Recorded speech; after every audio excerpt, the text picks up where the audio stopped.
How about we, jump into the things, you know? Bop. The murder that occurred in my office. The return of the great thief Yatakarasu. Thinking back, everything began on that fateful day, 2 days ago. 2 days earlier? Oh, what's going on here?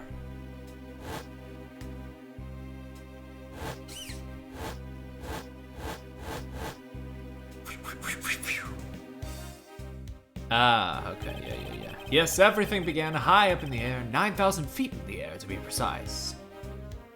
So that's why it's called Turnabout Airlines. Thank you for flying I Fly Airlines. We are currently experiencing some slight turbulence. We are asking all passengers to please return to their seats and fasten their seat belts.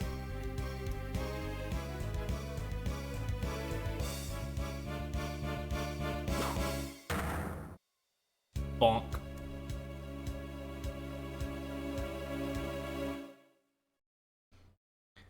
Somebody out here dying, or they spilled their marinara. Or their wine, that works too. Flight I-390, first floor, okay. Ugh.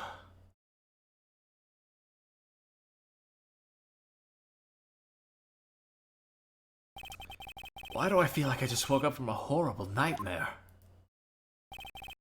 6:13, huh? Guess I was out cold for about 10 minutes.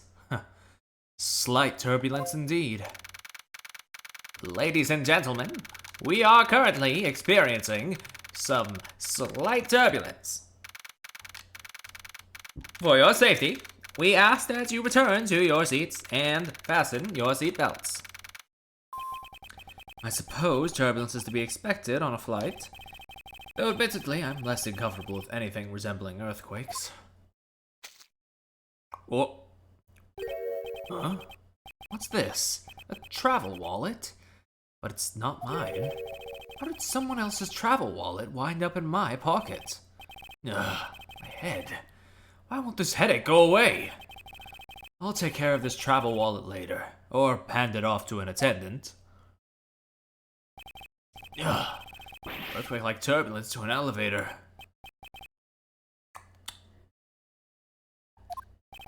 What am I doing hesitating like this? Actually, I know full well why I hesitate. It was when I was still but a young child. Yep, I was caught up in a murder that happened in an elevator. But how long am I going to let my past haunt me? Just an elevator. I'm a grown man now. I need to behave like one. And there's a dead body in there. Oh my god, they killed Byakuya Togami. What the? What in the world happened? Is there something wrong, sir? I must ask that you please return to your seat. He's dead! Please calm down. We mustn't jump to conclusions without all the facts. What's wrong? Did something happen? You murderer! What? No! You have it all wrong. It wasn't me. Local prosecutor cannot catch a fucking break. So true. What's with the redheads? Why are there so many redheads in the seats? We got the fucking redheaded league in modern day. Everyone, I'm sorry to interrupt, but I have an important announcement. I am one of your flight attendants today, Rhoda Tenero. Rhoda Tenero. I feel like I would be able to get that, but my brain has been weird today. Which means probably I shouldn't be streaming Ace Attorney right now. But you know what? Fuck it. Unfortunately, we have just had a minor accident on this flight. An accident? Don't treat us like we're stupid. I caught a glimpse and it was a murder. What? Murder? What's going on with this flight?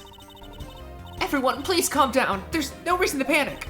This flight will stay on course and make its scheduled landing.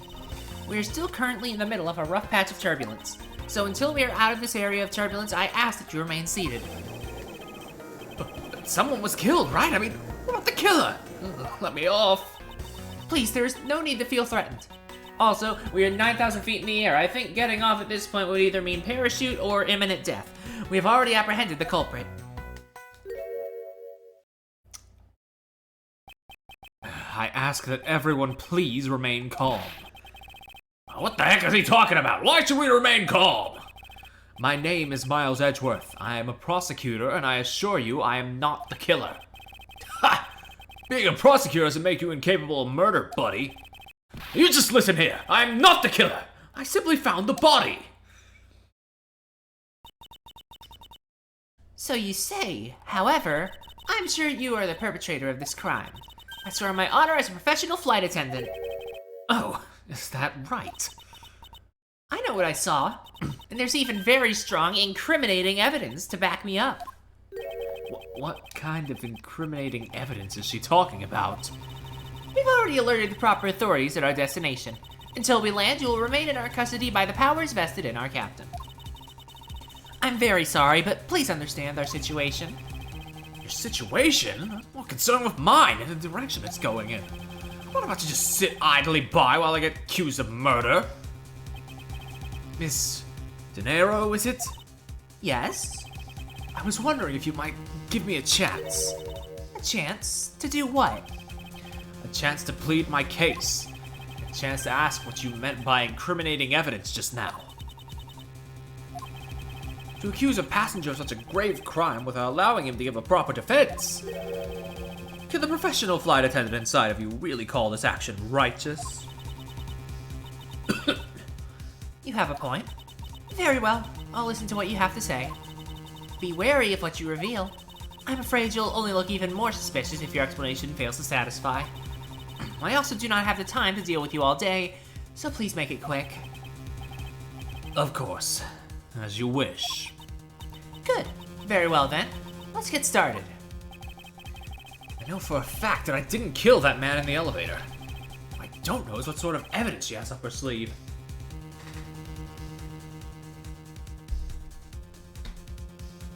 Sorry, I need a drink. I don't know why my voice has been so weird lately with voice acting and recording dialogue for videos. Sheesh. But I'm certain it doesn't fit with how the crime really occurred.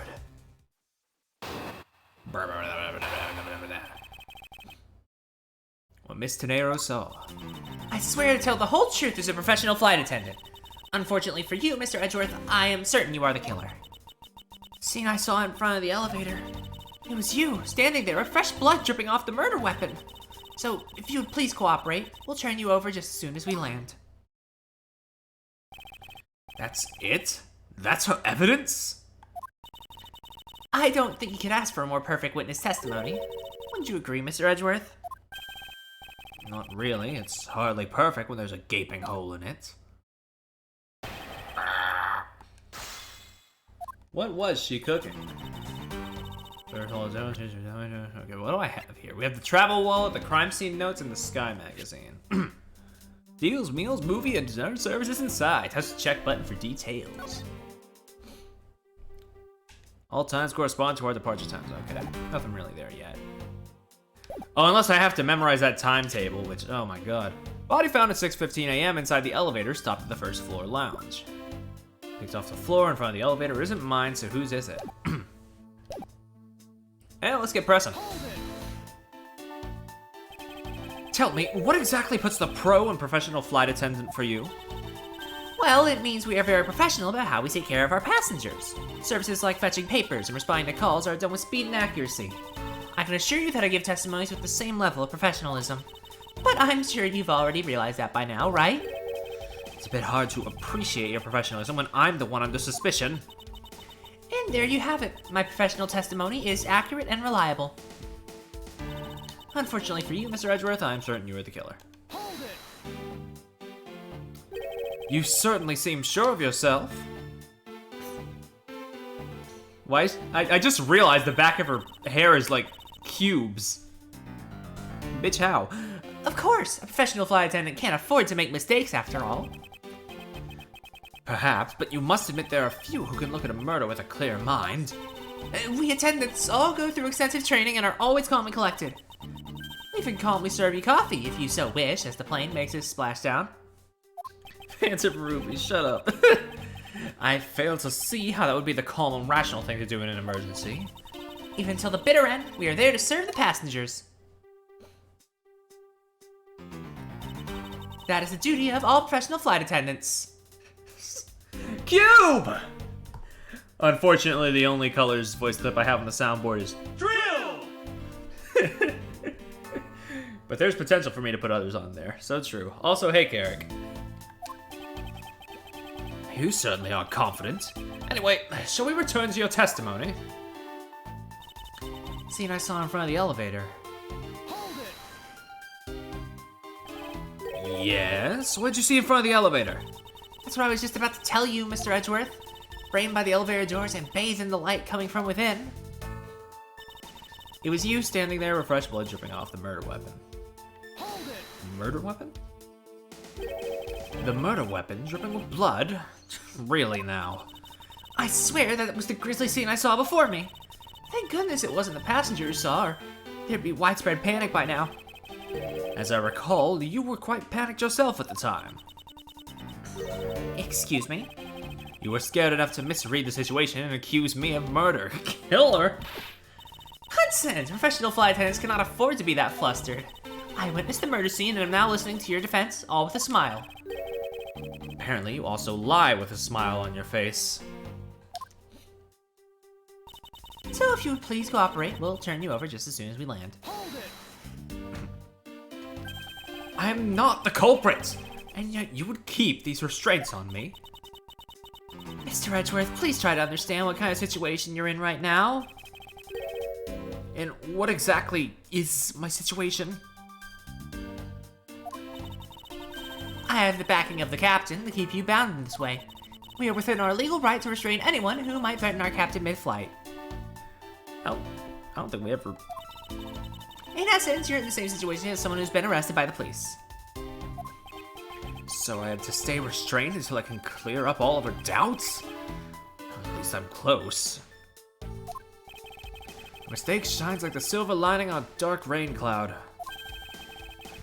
And I'm going to capture some of that light with evidence. Okay.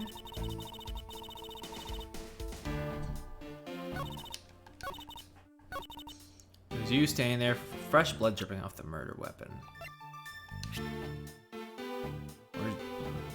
This isn't mine. This was like... She's saying this is the murder weapon? Because if so, that's kind of stupid. Miss Tenero! What is with the yelling all of a sudden? Force of habit. Well, it doesn't matter. Miss Tenero, you say you saw the murder weapon dripping with blood. Is that correct? Yes, all that blood. Drip, drip. Just recalling that scene sends a chill down my spine. Sorry, but your so-called professional flight attendant training has failed you. What? I'd like to direct your attention to this. Do you know what this is? It's a travel wallet, right? But it looks a little big and bulky. The thing you saw me holding when I discovered a dead body in the elevator was this very travel wallet, Miss Tenero. What? Impossible! Now then, do you still think I am the killer? That I killed him with a travel wallet? Yeah, I don't know. That seems, impossible. But I saw blood dripping from the wallet. I know I did. As you can see, this wallet is clearly stained. If you would be so kind to take a whiff, I think you'd agree it's only grape juice. Then... That's right, you mistook grape juice for blood. A murder weapon dripping with blood does not, in fact, exist. Or maybe it does, we just haven't found it yet. No! Ah yes, good old Ace Attorney grape juice. There, that should clear up that pesky accusation. Wait just a sec. That is... I mean, even a wallet could be deadly if it was wrapped around something heavy. I demand that you show me what's inside, please. She's trembling, tacked on please at the end. Sounds like I've got her. There's no need to look inside. Even you can tell from its appearance that it's light. No, I can't be sure of anything until I see the contents of that wallet for myself. She's a persistent one. I suppose we have no choice but to see what's inside. Miss Tenero, if you would be so kind as to open the wallet and check its contents for me. Alright, I usually don't pry into passengers' belongings, but we have no choice here. We're supposed to drink whiskey and coffee. That's part why the greatest thing exists. Ah, I see. A boink. It seems that this passport is all that's here. As you saw, there is nothing but a passport inside. This renders your wallet was the murder weapon argument moot. Wouldn't you agree? Hold it! Please, hear me out, Mr. Edgeworth. What is it now? Well, I was wondering, whose passport is it exactly? Can I take a look? Why not? I'm rather curious myself. This is... Byakuya Togami! Just as I thought. This travel wallet belonged to Mr. Ackby Hicks, which makes it the victim's property. Also the Borginia shout out. Nice. I see you. I see you. You stole the victim's wallet, didn't you? How dare you! You said it yourself. You claimed to be holding this wallet in your hands when I found you. Perhaps I did misconstrue the wallet for the murder weapon, but it seems that I wasn't wrong about who the culprit is.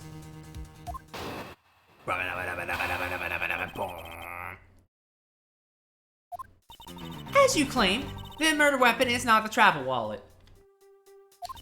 However, it is something you stole from Mr. Hicks after you were done with the vile deed. I find it hard to believe myself, but your motive was very simple.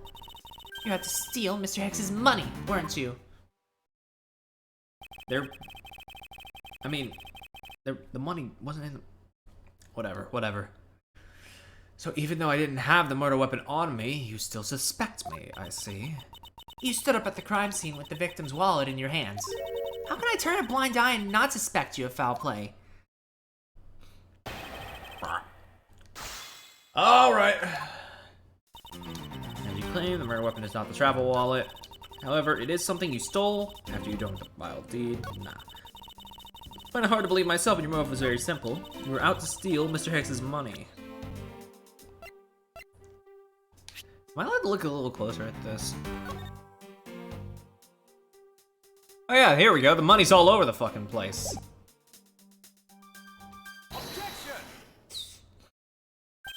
I wonder if I might get a word in, Miss Tenero. What is it now? Miss Tenero, I wonder if you noticed the contradiction within your own testimony. What are you talking about? It's simply impossible that the motive for his murder was monetary theft. One glance at the crime scene should have told you that. What about this scene would prove that the motive for the murder was not the money? I mean, around here, I guess? Fucking, I don't know. I may direct your attention to specifically these two coins on the floor. That's right. The floor is covered in bills and coinage. By your rationale, these were the very things the killer was after. Why'd you look happy about that? I think we can assume that the wallet fell during the victim's struggle with his killer. And I would think that the killer would have noticed something like money scattering everywhere. Furthermore, as you can see, there was no effort made by the killer to gather the money. But the wallet! Ah, yes, the wallet. You'll also recall the only thing in it was Mr. Hicks's passport. Yeah.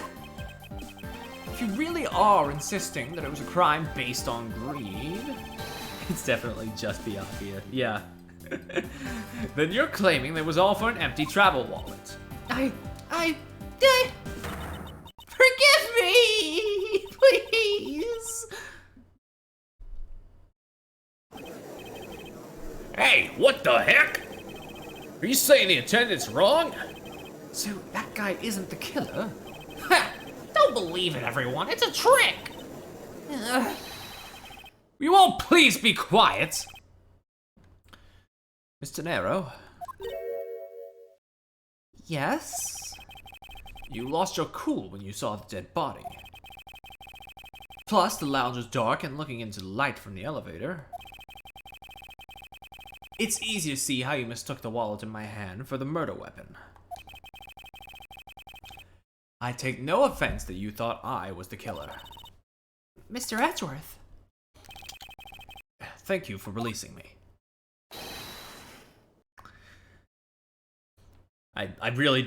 I still don't even know where to begin with pronouncing the Borginian stuff. What is it now?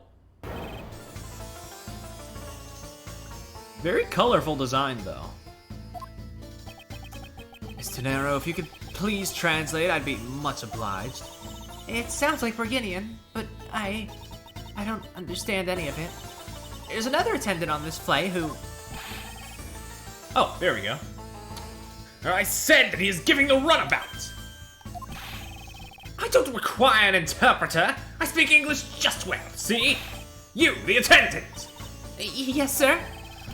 I want this person to be under the arrest until we arrive at the airport! Yo, hey, Ollie. I mean, hey, Half-Mite. I'm sorry, sir, but what exactly are you hoping for? What is it you want? I am finished talking to the likes of you. Please, I would like to hear why you would like me to be held under arrest until we land. How dare you try to waste my time? You were the one who stuck your nose into my affairs. I want to spend even at least one more second with my precious art. I have no time for other things. I know what you are. Oh my god, he knows we're gay! I see right through you. He really hit me with the I know what you are. Insolvent, yes, I'm pretty sure that's how you say it in English. Well, I'd hope that I don't dissolve in water, but I don't think that's what you mean. I'm sorry, but I don't think I caught your name. I am Zinc LeBlanc II. I am a very wealthy man in the Borgini. But I'm not an ordinary rich man. I am an art dealer, a rich seller of beauty. Mr. LeBlanc, what did you mean just now? What did he mean by this when he said that I know what you are? Pardon? When you said that Mr. Edgeworth was giving me the runabout? I have to explain. Unbelievable. I will say it once and only once.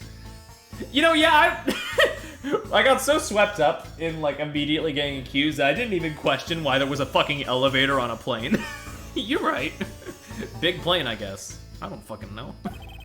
I don't have even a second to waste. Time is money, as they say. Yes, and yet you continue to blather on. I saw it, yes I did. I saw the victim go on the elevator. Going down to the lounge. Whoa. Thank you, Mars, for the follow. Enjoy your stay. It was exactly at 6 o'clock. There are all sorts of things on the plane today, even there are people bring snakes on board. It's wild. Yeah. And what's the significance of that time? At 6, he says. Wait, you saw him at 6? Duh, what's the matter, Mr. Edgeworth? He understands, I see. Miss Attendant, what time did you discover the body? Well, it was a little after that patch of turbulence, so I would say around 6:15.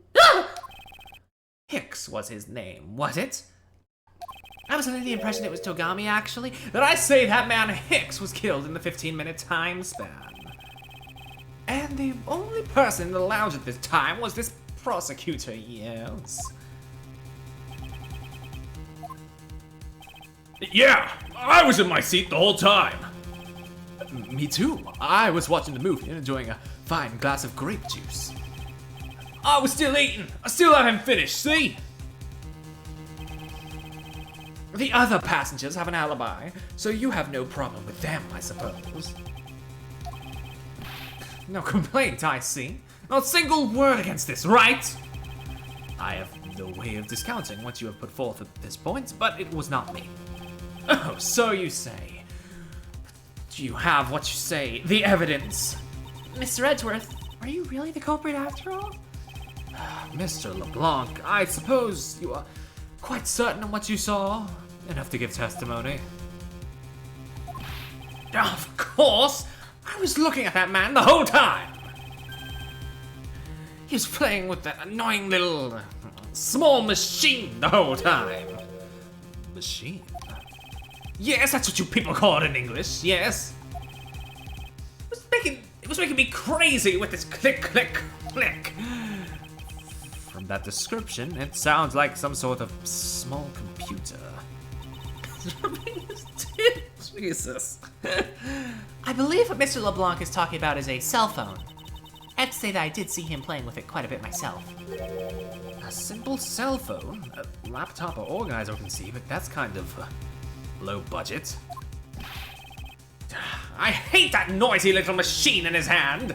A fragment of beauty. All produces ugly sound. Anyway, I know what I saw. Mr. Nero, Yes? I was wondering if I might be granted permission to examine the crime scene. What? You want to examine the crime scene? If you would grant me a little measure of time, I'm sure I could produce the real culprit. I don't like the sound of that. Fox in the duck pen. Yes, I believe that is how you would say it in English. It's Fox guarding the hen house, and I believe my innocence was proven earlier. And if I'm given the chance, I can clear up all the remaining doubts. Mr. Nero, if you wait until we arrive, there is a good chance that some evidence will have been destroyed by then. I understand. Let me see what the captain has to say. Ha! This should not be approved. Please, Mr. LeBlanc, in an emergency, all decisions are to be made by the captain alone. Now please wait here while I go ask the captain what to do. I'll be right back. There she go. You are not planning to erase evidence when you are doing your investigation, yes? Of course not. Ha! We will see. Mr. Edgeworth, you have the captain's permission to investigate the crime scene. What? Unbelievable! I'm in your debt, Mr. Nero. However, there is one condition. I am to supervise you. Can you agree to that? Of course, I see no problem with that stipulation. It's only natural, as I am still a suspect in this case. I take full responsibility and will watch Mr. Edgeworth's every move. I hope this is reassurance enough that there will be no foul play. Now then, Mr. Edgeworth, shall we proceed? If you should need my help with anything, please feel free to touch the partner button. Alright, so yeah, as I suspected, yeah. Yeah, of course there's no gumshoe, because this takes place before case 1, yeah, of course. So we have a different partner now, yeah. That makes sense. Bonk! Ah, that's right, I was in the middle of recreating a chess game. Just an observation, but aren't there too many red knights around that lone blue pawn? Nonsense, it simply shows the blue pawn is no match for the red knight's might. Can we talk to these people, or yes we can? Don't get near me, you criminal!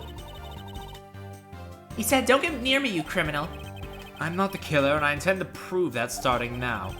But that's contrary to the facts! He says, but that's contrary to the facts. I can understand his English just fine, thank you very much.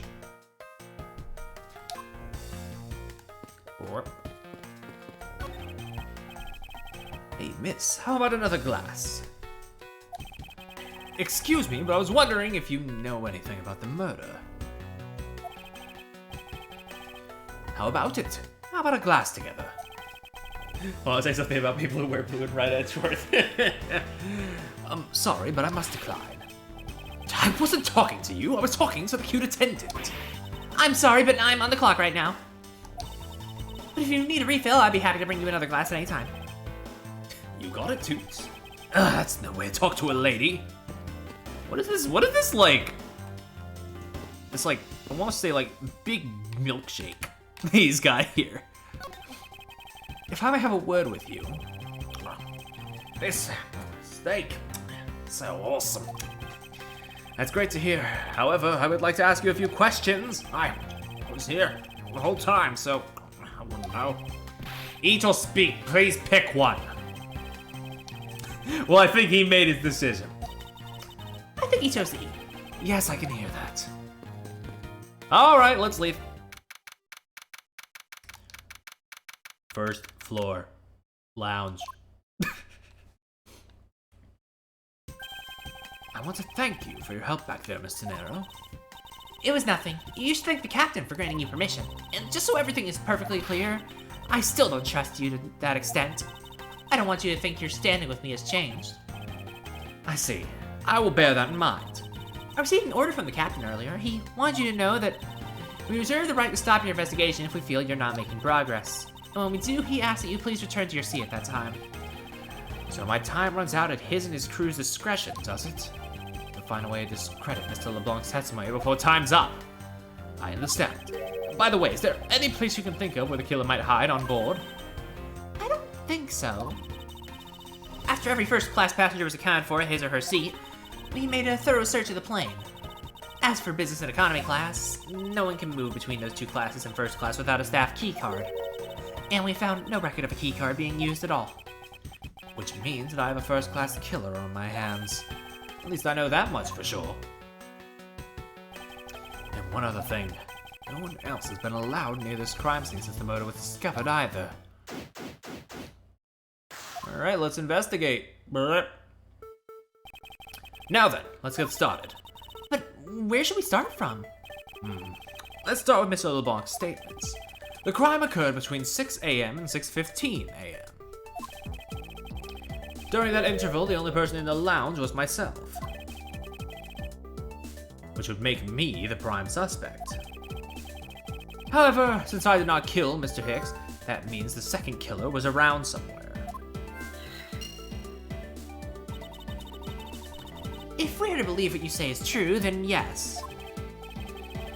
The first order of business will be gather information to win your trust. Alright. Boink. Floors of this elevator service. Only the first and second, although it can also go down to the cargo hold. However, that requires a flight crew keycard. So the only floors accessible to passengers are the first and second, Okay. I won't rest until I've inspected every suspicious-looking granny. Perry, come on, you need to remember from last time. He says that every time. You don't need to voice it every time. What is this sinister-looking figure on the floor here? Oh, that's a piggy bank of our company mascot, Mr. iFly. It's just one of the many pieces of merchandise we sell at our in-flight shop. This bank is a limited edition, and it's so popular we're down to our last one. You have an in-flight shop? Yes, it's just beyond the lounge to the right. The shard to the store is closed at the moment, but it was open the whole flight up until Mr. Hicks's body was discovered. There's blood on here. This have been the murder weapon. I mean, maybe. Whoop. There's something sticking out of his pocket. I hope he won't mind if I take a look at what's inside. It's a picture. Looks like it was taken inside a building somewhere. Okay. Don't know where that is at, but okay. Can we examine, like, here? What was hanging off of this lanyard? Something's missing from this picture. Now, if I could just put my finger on it. This spot's somehow connected to any of the evidence I hold. The giant cube. Yeah, because this has the, yeah, he has the thing there. He has, like, his, Eureka! Mr. Hicks's machine is nowhere to be found. His machine? His cell phone, Miss Tenero. Ah, so I guess because it's not here. Yes, I think we can safely deduce the killer took it. Alright. Anything we can deduce from the hit in the back of the head, or? I thought anyone was expecting to find a dead body in an elevator on this flight. So Mr. Hicks, he's really dead? Yes. She's trembling, although I can't fault her for that when there's a corpse right there. Mr. Hicks, if you're really dead, then please. Idiot. I see she's over the trembling now, although a new symptom seems to have appeared. Anyway, I should focus on the victim's body. Let's see. There's blood on the back of Mr. Hicks's head. That be the cause of death? He's been struck very hard. Even his glasses are broken. Ah. Ooh. Alright. Money strewn all over the floor of the elevator. I would guess it was all in Mr. Hicks's wallet at some point. Alright. Let's look around. Oh. There's some spilled grape juice in front of the elevator. I assume it was spilled during the turbulence. Oh, we must clean that up or someone might get hurt. Ha! What is it, Mr. Edgeworth? I found some very important evidence. What is the important piece of evidence in this scene? It's the footprints, isn't it? Because, like, we got the bop, bop, bop. Take that! What is it? They're a little smudged, but I think we can both agree they were a set of footprints. Ah-ha-ha! So you think... Yes, these belong to our killer. Oh, then maybe we should check the shoe size of everyone in first class. I don't think that will be of any help to us. Unfortunately, the prints are too smudged, which will make it hard to get a definitive match. Oh, I see. Okay, let's do logic. Because I think we do have, yeah, we have a lot of shit and we need to clear some of this up. There's the killer. And the bee in the elevator, right?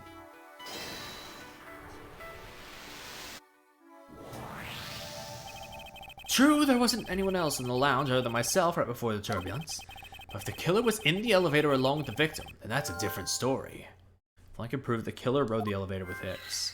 Alright, new logic bit. Nice, nice. And also while we're here, boink, murder weapon. That seems pretty clear cut. A statue with blood on it lying next to the body of a man who was beaten to death.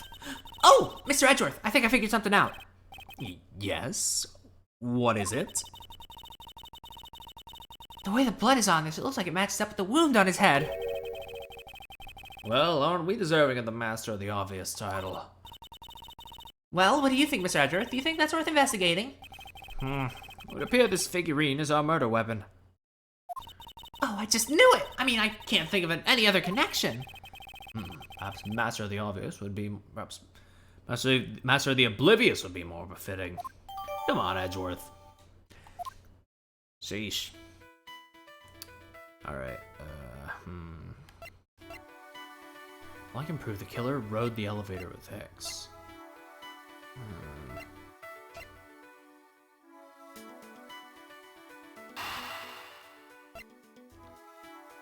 Maybe... I mean, I don't think the glasses would do anything. Give it a shot. I have it! Huh? I'm sorry, but I don't understand, Mr. Edgeworth. I can prove that someone other than myself was here around the time of the murder. What? Really? Yes, it's rather simple, actually. The proof is in the pudding, or rather, the grape juice in this case. Shut up. These footsteps here confess to me this very fact, that someone exited the elevator alive. Seeing as how the victim is dead, that would mean a second person. But couldn't the footprints be from Mr. Hicks himself? Ah, but if you take a look at our victim's shoes, you can see the soles are spotless. Why is he so lame? Edgeworth is my pathetic meow meow. I care him. Which means... Mr. Hicks wasn't alone in the elevator. In fact, it's quite the opposite. There was actually one other person inside the elevator. Alright. Sick. Oh! Alright. Nice! What's going on over there? Here he comes again! Unforgivable! This is unforgivable! Do you understand what I'm saying? The movie is late! Same level as bad as if the plane arrived late. But the movie... Well, I will not talk to you anymore. You're just wasting my time. What is the matter, Mr. LeBlanc? If there is no emergency, please return to your seat, sir. Do not tell me what to do. I need not to sit down. Well, Mr. Prosecutor, do you prove you're innocent yet? If you would like, I will prove my innocence to you right now. What nonsense! Are you saying that my eyewitness testimony is mistaken? Not mistaken, merely there is room for doubt. I'd be most honored if you could please tell me what you saw in detail once more. Fine, suit yourself!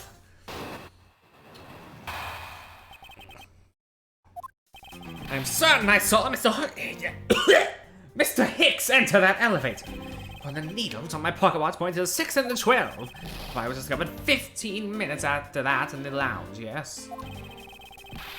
Then you, the only person in the lounge at that time, must be the criminal! Mr. LeBlanc's I'm taking a drink of water. I keep stumbling on my words. What the fuck is a confusion?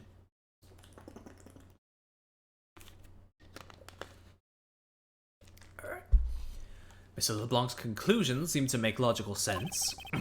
After all, the only person in the lounge at the supposed time of the murder was me.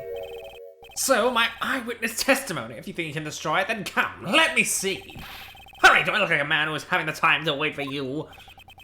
Why is he so irritated? I'm the one accused of murder here. Anyway, I must find a way to discredit Mr. LeBlanc's account somehow, and fast. Boink.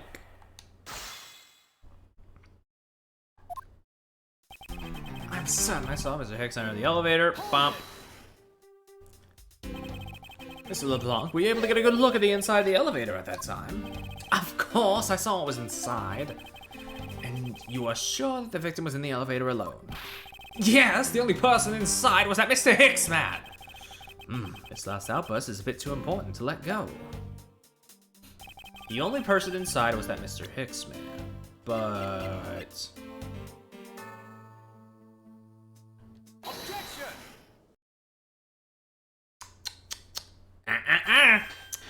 Mr. LeBlanc. What is it? There's a very glaring contradiction in your testimony. What do you mean? Please take a look at the area in front of the elevator. There, the spilled grape juice. Yes, and? You admit you also spilled it with the blood? No, it spilled itself during the turbulence. But the interesting thing is the set of grape juice footprints. Footprints? Yes, the ones that lead from within the elevator out into the lounge itself. It's evidence that proves that someone other than Mr. Hicks exited the elevator alive. Oh. Must have been another person in the elevator with Mr. Hicks. Now then, I'm done playing games. Why don't you tell us the truth? Can you please translate for us? No way. That's totally impossible, I guess is what he said. No way, that's totally impossible! I know there was no other person in there. I saw with my own eyes! If you want to know what I think, Mr. Edgeworth, I don't think Mr. LeBlanc is lying to us. I suppose she's right. She doesn't seem to be lying. But then what does it mean? What about this contradiction?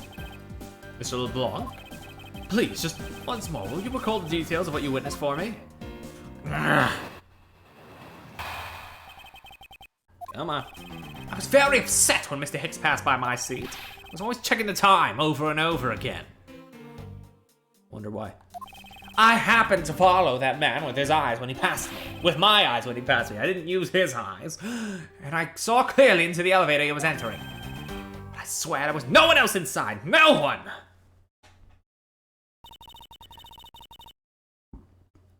Mr. LeBlanc, if you would please calm down. What? Dare you two have an issue with my eyewitness testimony? No, not at all. Please forget I said anything. Yet again, he doesn't appear to be lying. But I can't let this testimony stand as the truth.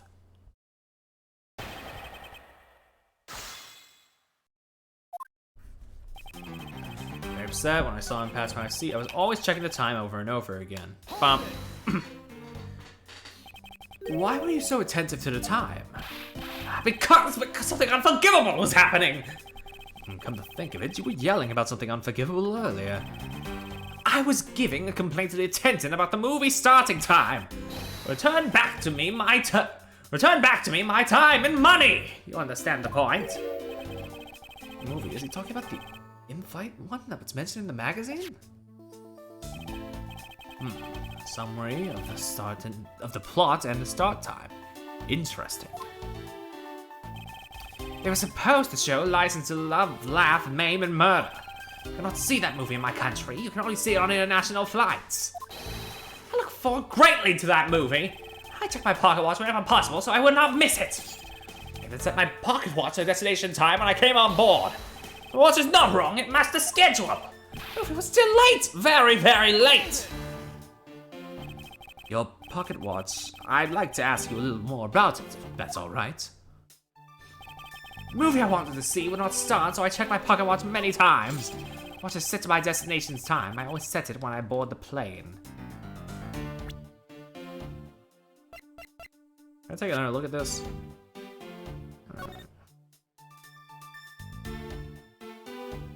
All times correspond to our departure times. Well, that just about sells that, don't it? You... Mr. LeBlanc, you said this just now in your testimony. I even set my pocket watch to destination time when I came on board. Yep. Now, if your watch has been set to our destination's time zone, it would mean that your watch is displaying the time of our destination. Yes, and the correct time is worth its 6 cents. I would like you to take a look at this. If you believe this Sky magazine, clocks on this flight run in accordance with the time of our departure time zone. Of course, the movie schedule was also created with that in mind. Mr. Nero, for confirmation's sake, what time zone is this flight aligned to right now? Well, we made a short stop at the transfer point. That's right, it was in that small Asian country, the Republic of Zengfa. But we didn't readjust our onboard clocks at that time. So right now we are still running on Borginian time. What? The time difference between Borginia and our destination is 9 hours. Heck, it's only natural that your watch will be out of sync with the schedule. What? Good spray. Further, with your analog watch set to our destination's time, it would appear to be running 3 hours fast when compared to the flight's onboard clocks. It also changes everything about your testimony. And you can bet 1,000,000 cents on that. In light of this information, it means you saw Mr. Hicks 3 hours prior at 3 a.m.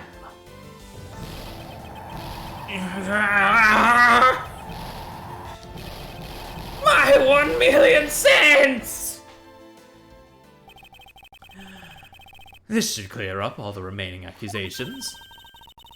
So this basically widens the time frame for a time of death, right? Yes, because Mr. LeBlanc saw the victim enter the elevator at 3 a.m. It means that the time of death could be anywhere from 3 to 6:15 a.m. The question now is, where was Mr. Hicks during this span of time, and what was he doing? I've got something to say. And you are? Yeah, I'm Cammy Meal. Fucking, I got that one. I'm a flight attendant. Also her big, goofy fucking smile. And what is it you wish to say? Well, I think your story is a little different from how I remember it. No, yeah, she's definitely on some shit. What do you mean, Cammy? I saw Mr. Hicks sitting in his seat at 5 a.m., you know. What? How can you be so sure of the time? Most Ace Attorney games are either rated E10 or teen. The only exception to that is Dual Destinies, which is rated M, so somewhere around there. So somewhere around E10 to T, probably. Oh, that's right. He pushed his call button when we were past the transfer point. Parked at the transfer point. Ah, the stop we made for refueling and cargo transfer in Zengfa, correct? This flight will be making a brief stop to refuel and transfer cargo between 4 and 5. We ask that all passengers remain on board at that time. Thank you for your cooperation.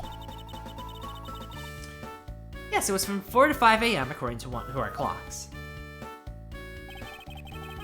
A lot more blood and stuff, so I'm guessing T. And during that time, did any of the passengers leave, or did any new ones board this flight? Well, I mean, April, May in the first game also kind of has a similar thing going on in that game. So, and the first Ace Attorney game is also rated T, so I can believe it. No, not a single person got off or on in Zhangfa. Xenoblade 2 is rated T. Exactly. Good point. What about the flight crew? The few who were handling the cargo transfer might have temporarily gotten on or off. But eventually everyone, including Cammy and myself, came back on the plane. So basically, I can assume that no one left or got on since our initial takeoff. Interesting. I should keep that in mind. Bring, bring. Thank you. Yeah, she goofy. Yeah, and I answered his call. I could tell you Mr. Acme Hex was there in his seat when we took off again at 5 a.m. All right, thank you. All right, then that puts the time of the murder between 5 and 6:15 a.m. Okay, now what time did you come down to the lounge, Mr. Edgeworth? I remember coming down here almost as soon as we left the Republic of Zhangfa.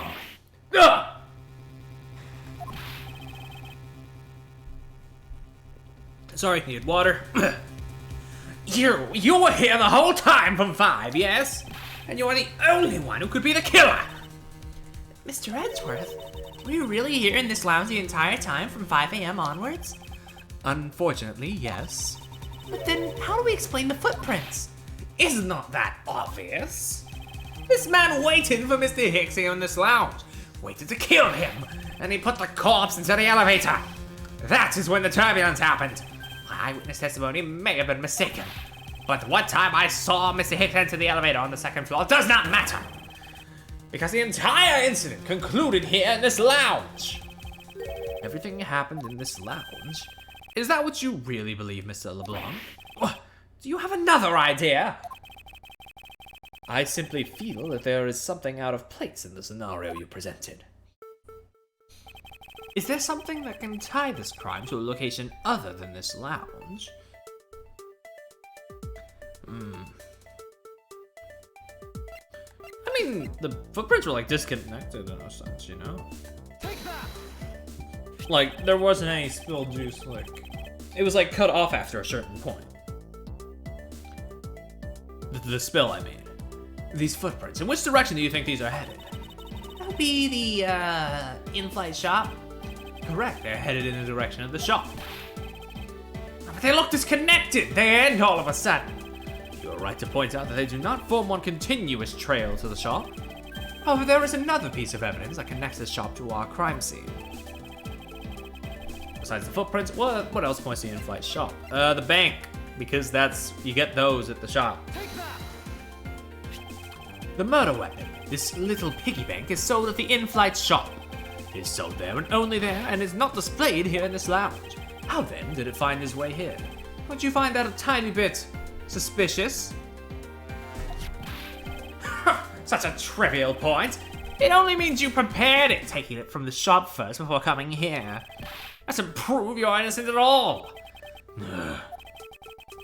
Is there no way for me to win with this man? If I may. What is it? You see, well, it's just as Mr. Edgeworth says. Oh, and why do you know this so well? Well, it's just that piggy bank was there in the shop. I saw it with my own eyes. And when was this? It was maybe around 5:40 a.m.? Isn't that just before we hit the patch of turbulence? That's right. You were in the shop just before the turbulence? Yes, I was. Come to think of it, Mr. Nero, when I found the body, I believe you came out of that door. Yes, I did. And what is beyond that door? That's the flight attendant's room. Then you were on the first floor? Yes. I had to do something at the shop and in the flight attendant's room. So I went to the shop first and then to the flight attendant's room. Are you saying you passed by me at some point? Yes, you seemed really into the issue of Sky Magazine you were reading at the time. I suppose you noticed me walking by. I vaguely recall someone walking by, but I didn't take notice of who it was. And Anyway, the piggy bank was definitely there at the shop when I went there. Why'd you go to the shop in the first place? I went there for a work-related matter. Work, you say? Yes, the upkeep of the shop is also one of my responsibilities. Why'd you not say anything about that until now is what I want to know. In any case, I believe it's clear the shop needs to be investigated as well. Shall we head over there then? What is it now? Aren't you forgetting something, Mr. Rhoda? Mrs. Rhoda? Miss Rhoda? Fuck. Oh my god, I need to lay down. Don't you need the captain's permission to check the shop? No, I haven't forgotten, but I have already asked him for permission to search the entire plane. So I think we're alright. Huh? That's weird. What is? Well, I just talked to the captain, see? And he said that he didn't give you permission to do anything like that at all. Huh? What is the meaning of this, Miss Tenero? It means she's lying. Go on, if you are. You said you had permission to search all over, but you don't. And yet here you are. Uh-huh.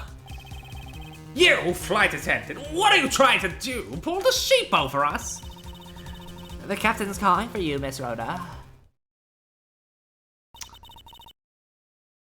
Uh-oh. Oh, but don't worry. I already got permission to search the shop from the captain. See, unlike you, I do things the right way. Miss Tenero, why would you do such a thing? Please excuse me.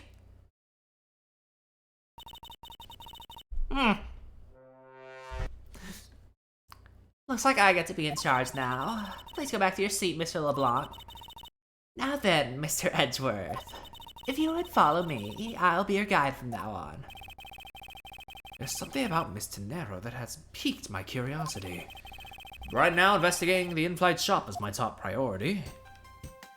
Alright, let's go.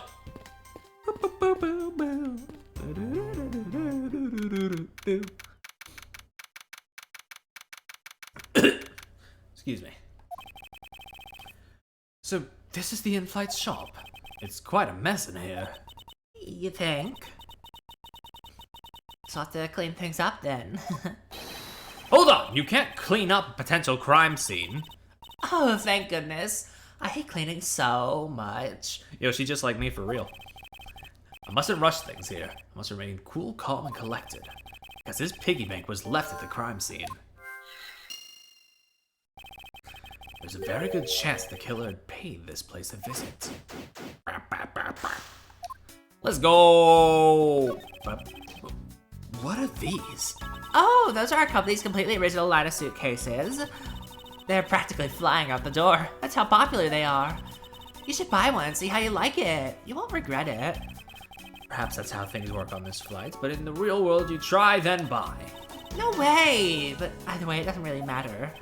True, either way, why would anyone buy a suitcase after they boarded the plane? Anyway, you see that? Just look at all that Mr. iFly has painted on there. Cute company mascot, isn't he? Hey Nuz, you're kinda right, although this is not the game with the Almost Christmas line, that was the first game.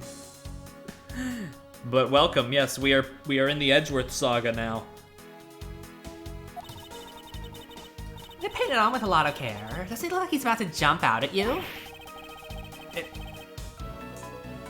It is certainly making something jump inside my stomach. Huh? Oh, I guess there's no fooling your refined tastes. You looked like you really wanted to get one. And I thought I was going to finally make my first sale, but you saw right through it. These are the worst suitcases. It's so true. Glad that's done though. Never make me try to give you a sales pitch ever again, okay? But I never showed any interest in it to begin with. It really is pretty horrible, isn't it? You wanna know something? This suitcase was designed by Miss Rhoda. Miss Gennaro designed this? Yeah, it was a company-wide contest. Well, it does have a very sharp design sense. Sharp? Like stinky sharp cheddar, maybe. Jesus, killer. I really have no idea why the bigwigs decided to go with it. It's so bleh. Mr. Narrow designed this, did she? It's definitely not what I would have expected. Ah! You okay? I'm fine. Please watch yourself with this meal. Letting a suitcase freely roll around has gotta be a safety violation. So they don't have any restraints on that shit. That's, Here, I'll put it back. Alright, thanks. Bop. The classroom display case's door is shattered all over the floor. Ayo, bars. And it looks like there's nothing on display inside either. Wait, actually, I think there is something. Yeah, no, this is a spin-off, yeah. Investigations is basically it's a spin-off of the Ace Attorney games with a pretty different gameplay loop where you just do all this as Edgeworth.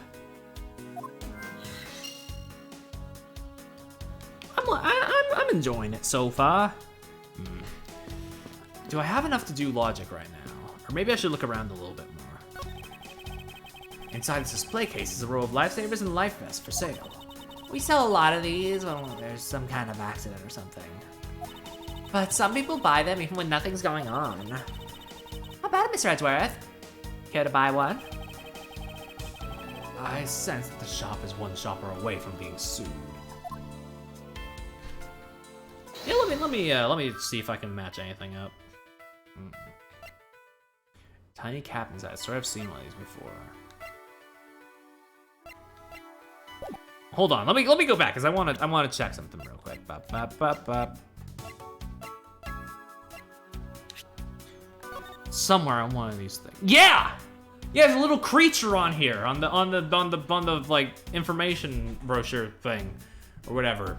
He has a little hat. That's what I thought. I just wanted to make sure. Shame with only green. Best of luck. Boink. Connection.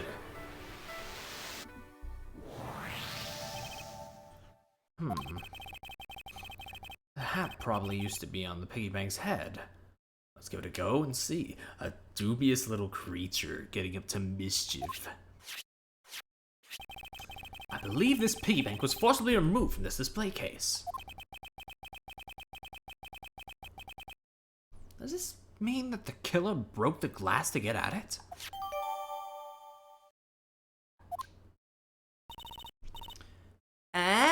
Really? Ah, shit, I didn't read that. Fuck. Miss Rhoda's in charge of this place. So, come on, how should I know anything? I sense that further inspection of this display case is needed. All right, let's investigate the display case a little bit more then. Boink. All right, let's take a look. You know, it's interesting that there's no like glass on the inside. Hold on. This spot's somehow connected to any of the evidence I hold. How would I go about that? Maybe with the bank itself? There's definitely something very unusual about this. About what? The killer had broken the glass to get at the Mr. iFly bank. And there should be shards of glass inside the case itself. That's what I'm saying! Oh, I see. Yeah, I guess it'd be like that. However, there's not a single piece of glass inside the display case. Nope, no there isn't. Which means that the glass was broken from the inside out. The piggy bank must have fallen over from the turbulence and right through the glass. Ah. Yeah, that's for sure. There's so much glass all over the floor. I'm willing to bet that this hat was knocked off its head at the time, too. That's nice. Which leads me to believe that the killer took the Mr. iFly from here after the turbulence. The plane shook so much during it that it made a huge mess of the shop. Oh my god, what is that? I just noticed that nightmare head in on the bottom left shelf. Hold on, like right above the word Mr. What the hell is that? I think that's the lighting doing that.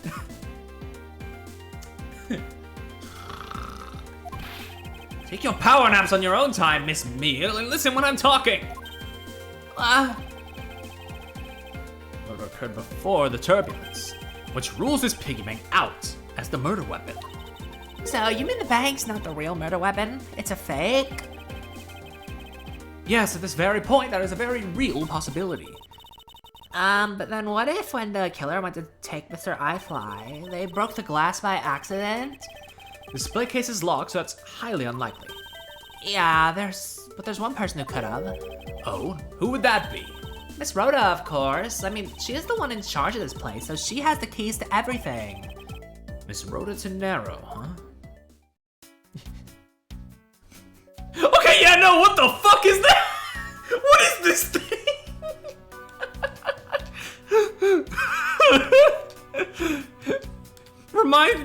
It reminds me of something, but I can't fucking put my finger on it to make the joke. Let me examine it, see if he has any flavor text for it. That was the wrong button.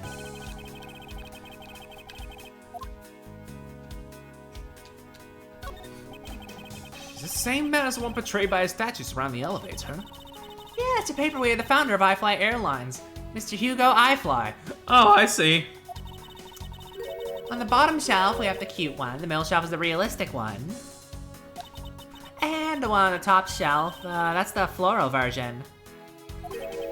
Floral? Are you sure about that? Let me guess, you just said the first thing that came to your mind, right? Looks like I hit the bullseye.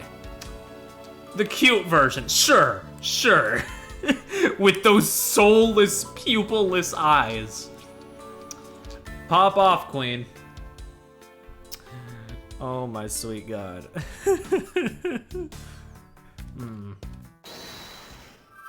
Anyway, I had a thing I wanted to connect. Boink. Boink. Ba-da-ba-da-da-da.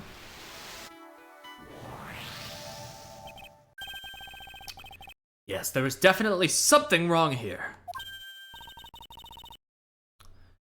What's with the sudden yelling?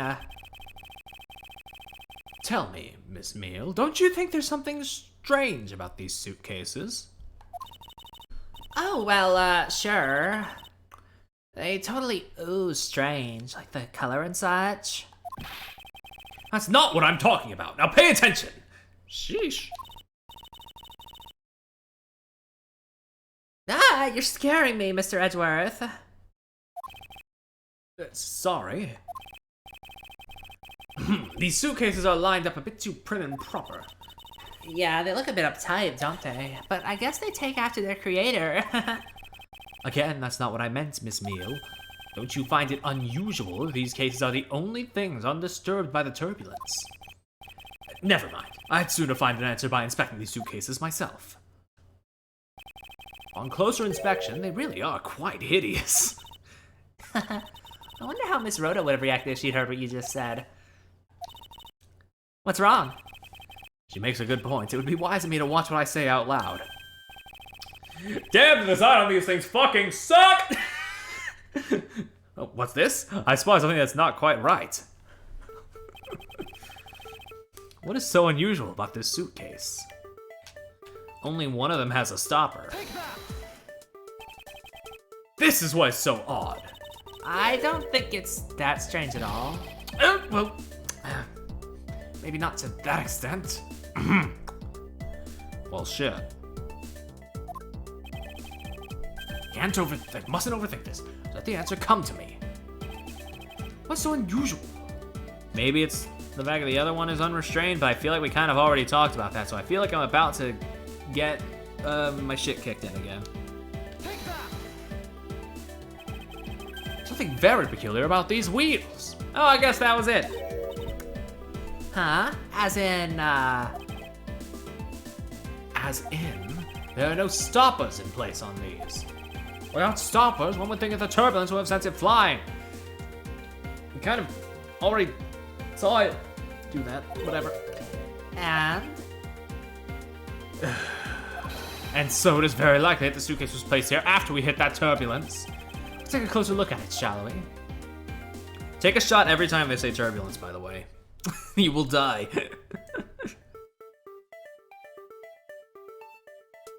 Oh shit, Wyatt Earple. Yeah, I mean, more purple. Like, yeah, that one's like a saturated purple. What's this? The wheel's completely covered in something. Color and the scent. Appears the substance in question is grape juice. Why would there be a juice on the wheel of a suitcase? I don't know.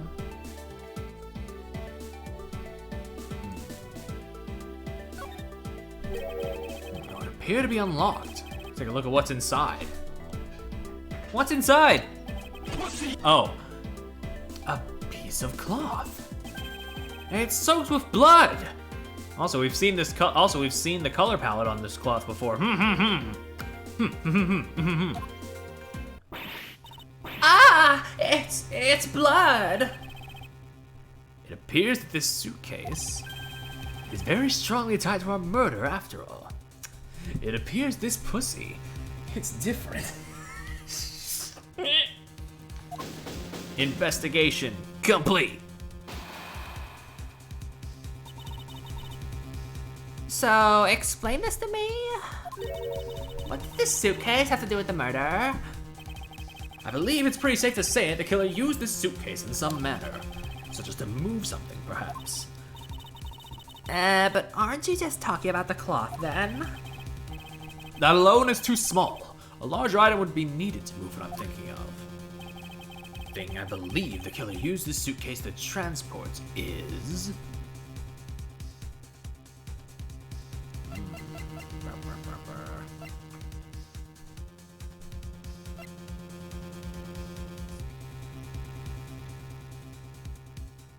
I mean...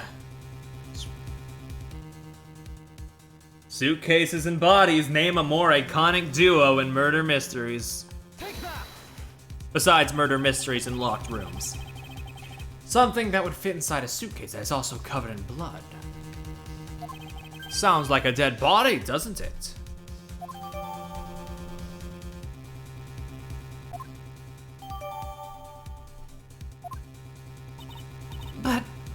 But... In light of this, I'd say that Mr. Hicks was moved into the elevator from someplace else. Which means that the murder was committed in an entirely different location. So, you're saying that after moving the body into the elevator, the killer brought the suitcase in here and just left it? Exactly. What is it? Nothing. Just that... I was thinking about what Miss Rhoda said about coming here for something. Who this? Excuse me, Mr. Edgeworth. Yeah, okay, I figured. I wanted to give you a bit more time, but I'm afraid I wasn't able to convince the captain. I'm very sorry, Mr. Edgeworth, but the captain feels that he was allowed you ample time. He says that he'd appreciate it if you could wrap it up here and return to your seat. I understand his sentiments. However, if I'm not allowed to complete my investigation...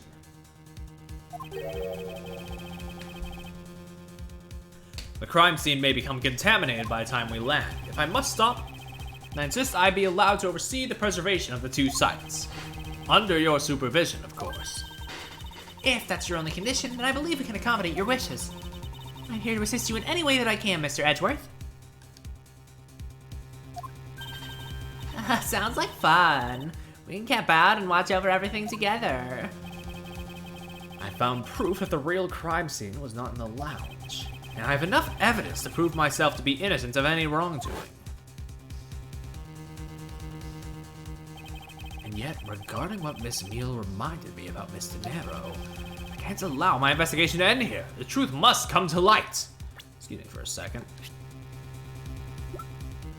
62, god damn. He says he's a wealthy art dealer, time obsessed. 24.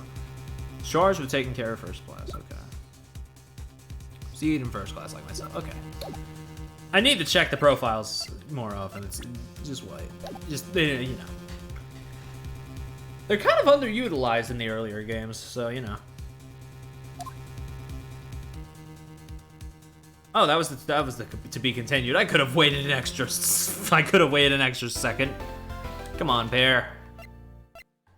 Well, we're only one part of the way through, and we've been live with the game for like 1 hour and a quarter of an hour, so, you know. Let's keep going. Oh, we on the ground. I know that once we landed, I was supposed to let the local police take over. And thanks to Miss Tenero and Miss Meal, I was able to preserve the crime scene. But I just can't shake it. I wasn't able to talk with Miss Tenero in private. So I'm left wondering, just what was she up to? What was she cooking? Why did she do what she did? There must be a way for me to continue my investigation. Oh, is this who I think it is? I've been expecting you, Miles Edgeworth. There she is! Unfortunately, yeah, I kind of knew she was in this game, but yeah, there she is! Woo! Franziska? I thought you were still in Germany. I go where I am needed. And wherever there are criminals to be caught. Her name is Franziska von Karma. The daughter of my mentor, Manfred von Karma. She, like myself, is a prosecutor. WWW, so true! Are you heading up this case?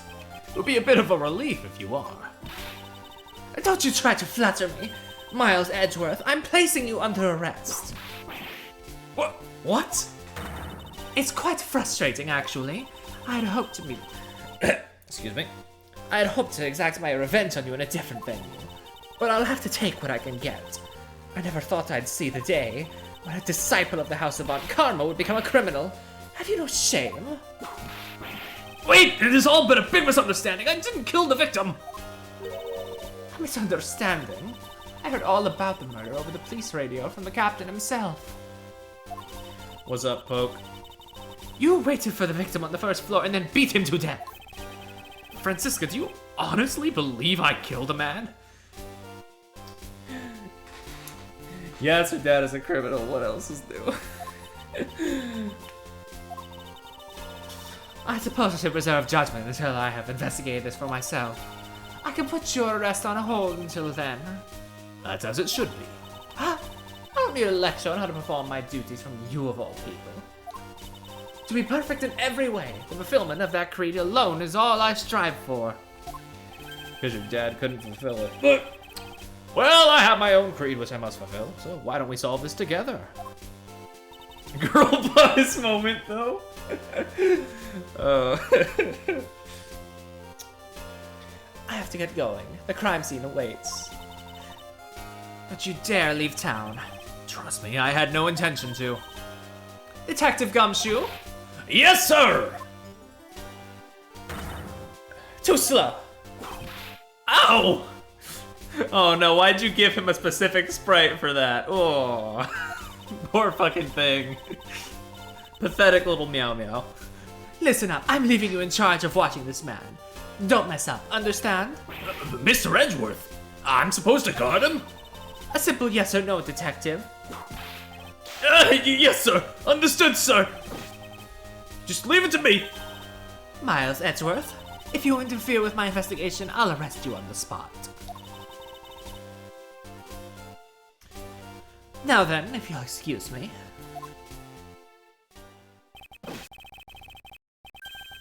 Good to see you again, Mr. Edgeworth, sir. Boy, am I glad to see you're okay. Thank you, detective. I believe in you, sir. You can lean on me. I'll get you through this. Fully body aim is really... Yeah. I have to admit, I'm a bit curious as to what Franziska is up to. Maybe I should ask the good detective. Very well. In that case, I have a few questions for you. Yeah! The Bob. Can I, like, talk to these people? You look familiar, and I'm a bit scared. From behind, I think I've seen this man somewhere before. Oh my god, it fucking is him! I'm not... It's the fucking salmonella from the first game! I'm going to do something drastic. I have dignity. I have dignity. I'm not I'm not voicing this scoundrel. Scoundrel? Wow, Perry.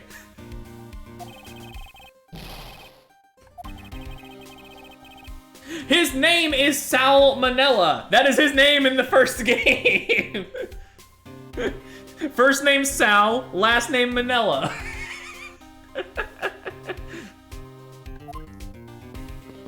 Anyway, can I talk to you? What a view of the planes preparing for takeoff. Besides the turbulence, they're not really all that bad as a mode of transportation. It's actually his cousin, Camp. He'll love that. Knowing my luck, Ollie's probably gonna have me voice Sal whenever we get to the Ace Attorney trilogy on his streams. Boink. This man was in first class with me. He was quite shaken up by the whole affair. I did it. I made it the whole flight. I'm not scared of turbulence anymore. Hi, Ollie. He must have been pretty scared. He's repeating the same thing over and over to himself.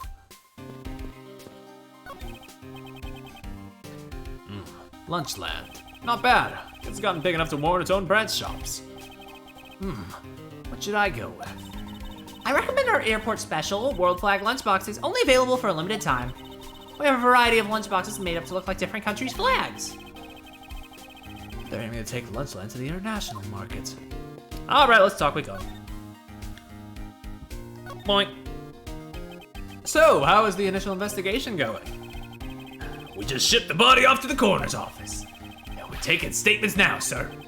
That sounds like Francisca. She was always good at quick responses to a case. I'd say she was a little too quick, sir. Oh, how so? I rushed on over as soon as I got word of the affair, sir.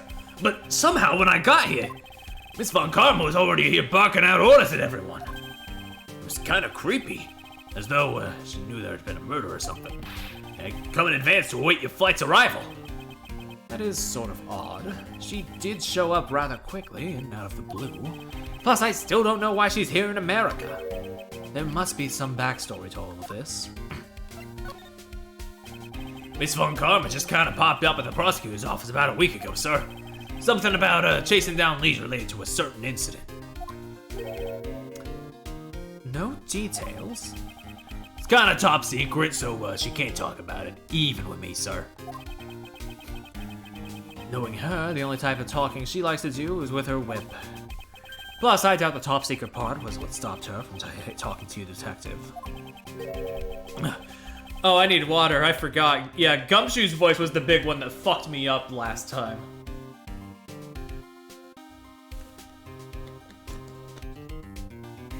It's always, oh, I miss Gumshoe, until I actually have to voice him. Well, I wonder if her case has anything to do with mine. Anyway, that's about all the info I have, sir. We should find out more to investigate. Yes, it is high time to resume my investigation. Starting with talking to the people involved in this case afresh.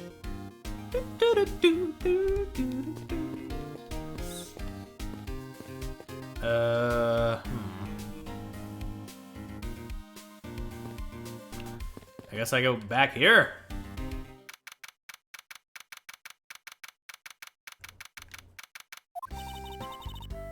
So, you must be the captain. Why, yes I am. And who might you be? I'm the prodigy prosecutor, Francisca Von Karma, and I have a few questions for you. Don't you dare, Captain. Getting friendly with another woman. I'll never forgive you if you do. What are you talking about? I only have eyes for you, my dear Cammy. Oh, they are a thing. Oh boy. I wouldn't bet money on our dear captain to be much of a reputable person.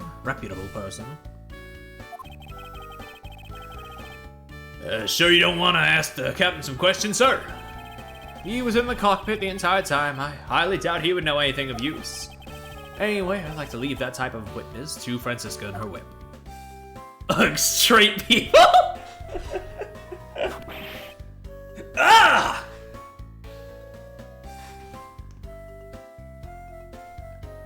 Actually, no, I didn't even need the voice that. I could have just played.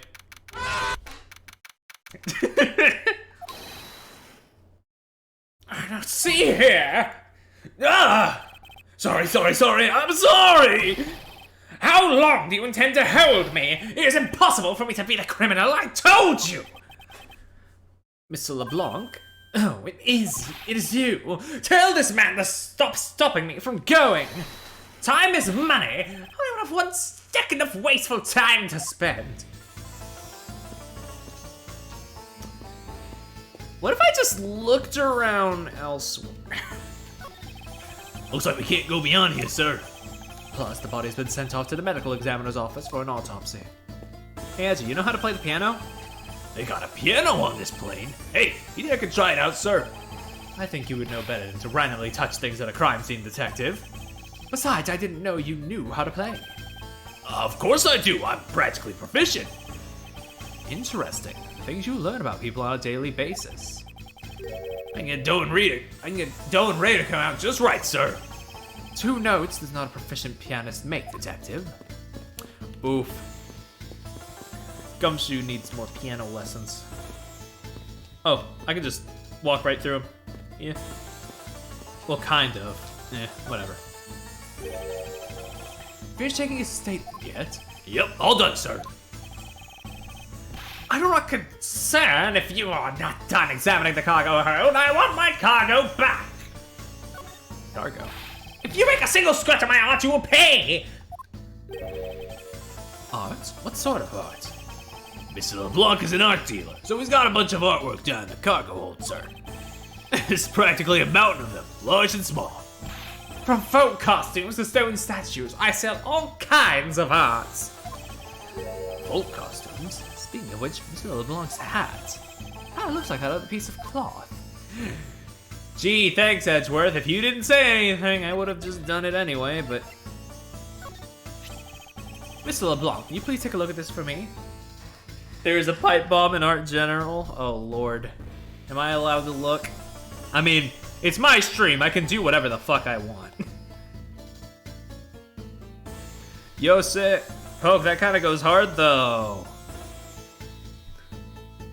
Good job.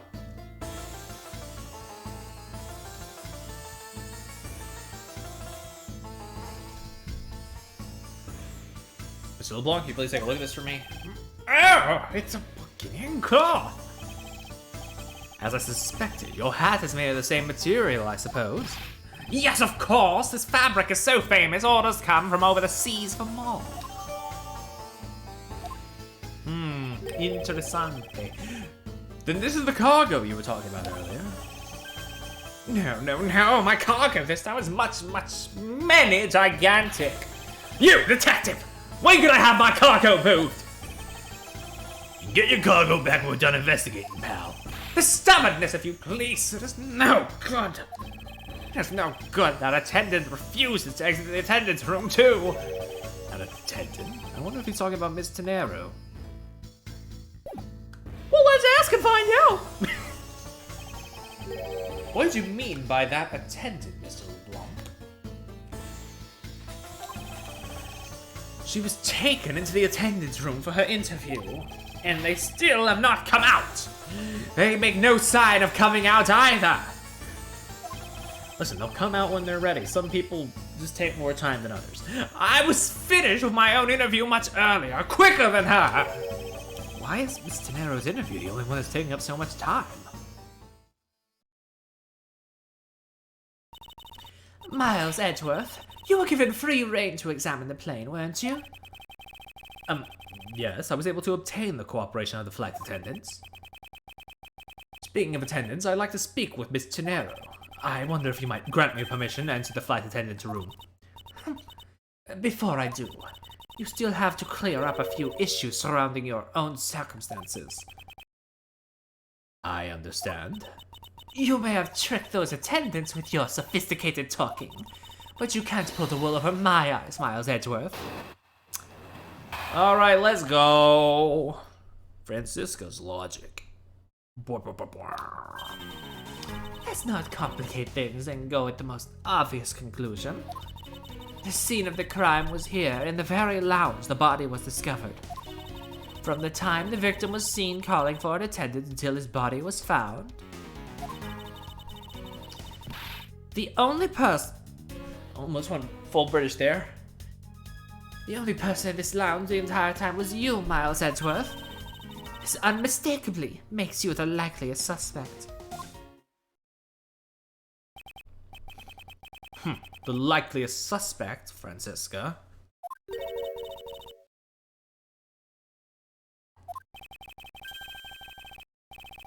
No, but it's not like you use such vague wording. You're usually a bit more, absolute.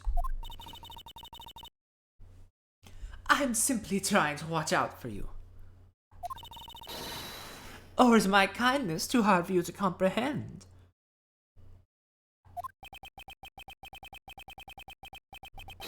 Thank you, but your leniency is unnecessary, for I will prove my innocence soon enough. If I want to continue my investigation, I'll have to break her line of logic, and fast.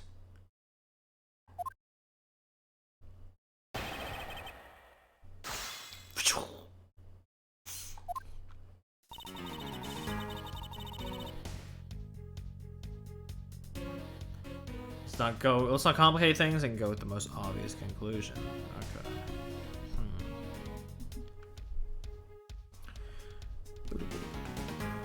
Okay, scene of the crime was here in the very lounge the body was discovered. I don't know about that though. Because as we have been theorizing, it's like, I don't know if that's a bit of jumping to conclusion, but apparently it's not because the music cut out. Sick. It would appear you did not have all the information you needed after all. And what does that mean? I found a nice piece of evidence just before I was forced to stop investigating.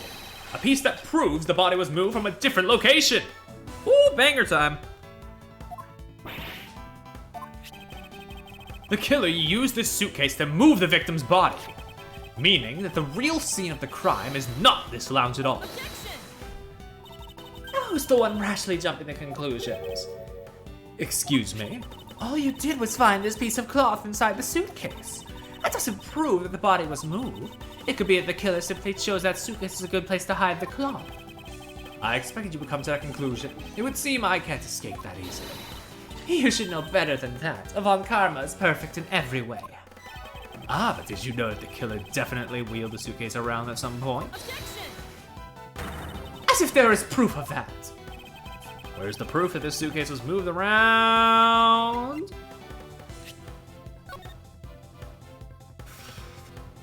You know, there's not just footprints, there's the two little lines coming off. I was wondering when that come into play. Die. This spilled grape juice in front of the elevator? Yes, I'd like to draw your attention to this area here. Where is the evidence that proves the killer dragged the suitcase through here? Bonk. This mark here. Wouldn't you say that it looks suspiciously like tracks from two wheels? I suppose. Further, there is also grape juice residue on the wheels of the suitcase. This means that the suitcase containing the victim's body definitely passed through here. I suppose this means the killer did move the victim's body from somewhere else. I'm glad you've come to your senses. Not so fast! This still doesn't put you in the clear, not by a long shot. Alright, testimony 2! You prepared yourself and acquired the piggy bank before the plane hit that turbulence. And then you waited for the victim in the lounge where you beat him to death. Then, while you were in the elevator with the victim's body stuffed into the suitcase, the plane hit that patch of turbulence and out flew the body from within the suitcase. With no way out, you hastily put the suitcase back where you had taken it from, and pretended to be the discoverer of the body. Not a bad bit of logic for something you thought of on the fly. Just what are you insinuating? I will show you exactly how flawed your logic is. No matter how strong of a face you put on, not even you can hide your fears from me.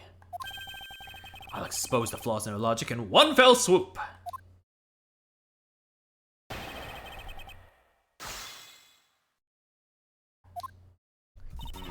Prepared yourself and acquired the piggy bank before the plane hit that turbulence. I mean, come on now.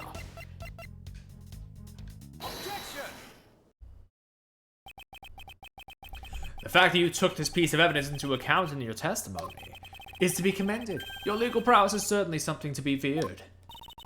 Evidence and logic, essential tools that those who stand in a courtroom must learn to master. But what if there was a fake piece of evidence thrown into the mix? A fake? This Mr. I-Fly piggy bank is just such a fake. It is not the real murder weapon. What? The timing of when the bank was taken from the shop is important, and it was taken after the turbulence had occurred. But then, what about the blood on the bank? What do you make of that? I assume it was added after the murder when the killer fabricated this weapon. Looking at it this way, the killer basically did 3 things after the turbulence. Oh my god, it's a ghost! After exiting the elevator, the killer brought the suitcase to the shop and left it there. Then the killer proceeded to pick the bank up from off the floor and took it to fabricate a fake murder weapon by hitting the victim on the head. Finally, the victim's wallet was planted on my personage, in my pocket to be precise. Everything was done so that I would be framed for the murder of Mr. Ackby Hicks. You there! Yes, ma'am. Other than this piggy bank, was there anything else resembling a murder weapon found? We didn't find anything in this lounge or in the shop that could be used as one, ma'am. Most of the items that could have been used were broken during the turbulence, and the remaining items all tested negative for any trace of blood. I see. Well, Miles Edgeworth, it appears your stall tactics are at an end. But it's possible that it's just hidden somewhere, sir. If the criminal had wanted to hide the weapon in a safer place, I'd think the weapon would have been hidden in the same place as the bloody cloth. Exactly what I was thinking. Because the cloth was hidden inside that suitcase, it signals to me that the killer had not prepared a more secure place to hide the evidence. Which means the real murder weapon is either still on the murderer's personage, or is still at the real crime scene. There's one more possibility. And that would be? That the piggy bank is in fact the real weapon. But didn't we just... Let me finish! The killer took the bank out from the display case before the turbulence by opening the lock on the display case door, and it was at that time that the glass pane in the door was broken. I'd say it's a perfectly reasonable line of reasoning, wouldn't you? Let's see. So that means that the killer had the key to the display case. Francisca, the person you're talking about. Not so fast, I'm not finished. The person I'm talking about has also committed another sin.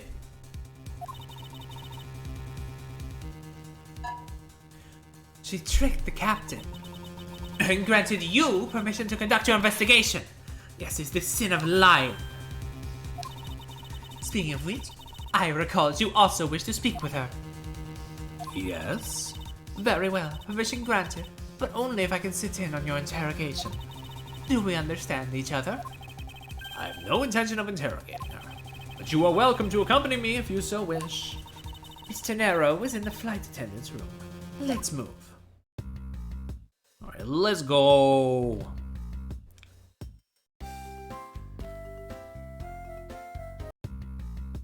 Oh, that's not the...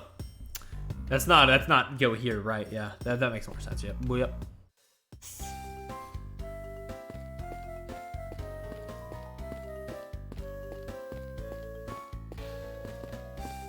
Wait, which way is it? This is the way out of the plane, right?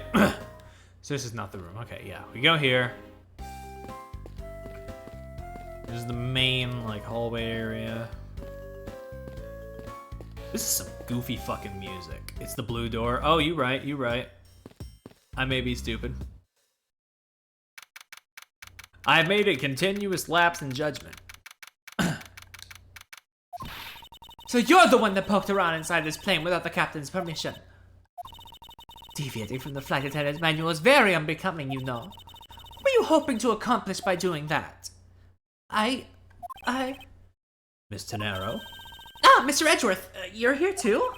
Can you please help us and shed some light on... Oh, can you please help us and shed some light on why you did what you did? Alright. Okie dokie. Why is the music so sad?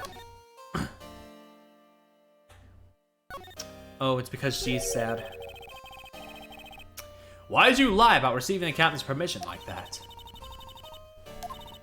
Because I didn't think I would be able to get his permission.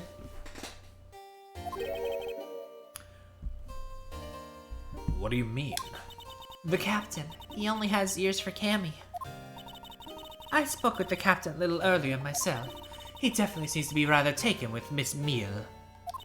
What is he like? Damn it, rubbish. Yes, and on top of that, I mistakenly accused Mr. Edgeworth of being the killer. I wanted to make amends. In that case, please allow me to thank you for what you did. Thanks to you, I was able to clear myself of all charges. Really? You were able to prove your innocence? Oh, thank goodness! Mr. Nero, is it? There is one more thing I'd like to ask you. You were in the in-flight shop just before the turbulence, weren't you? Please answer honestly. Yes, I was. And why were you there? Well,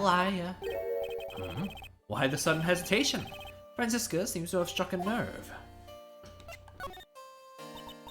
all I did was go check up on the shop like I always do. You're saying it was for work then? Yes, I'm in charge of the shop, so I have to keep an eye on it. I don't have any reason to go there otherwise. After your visit to the shop, you paid a visit to this room, correct? Yes, I came back to freshen up and adjust my makeup. I'm sorry, but there isn't much else to tell.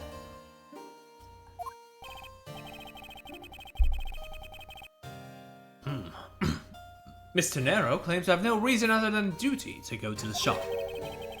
Was that all there is to it? Maybe I should ask her about that thing. You mean the fucking, suitcase, right? If you could please take a look at this for me, Mr. Nero. Oh, that suitcase. Yes, about this suitcase. You were the one who designed it, correct? And I think I figured something else out about it. This suitcase is the reason you went to the shop, isn't it?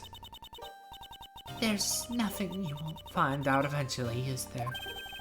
Won't you please tell me more about this suitcase? Yes, I was interested in seeing how the suitcases I had designed were selling.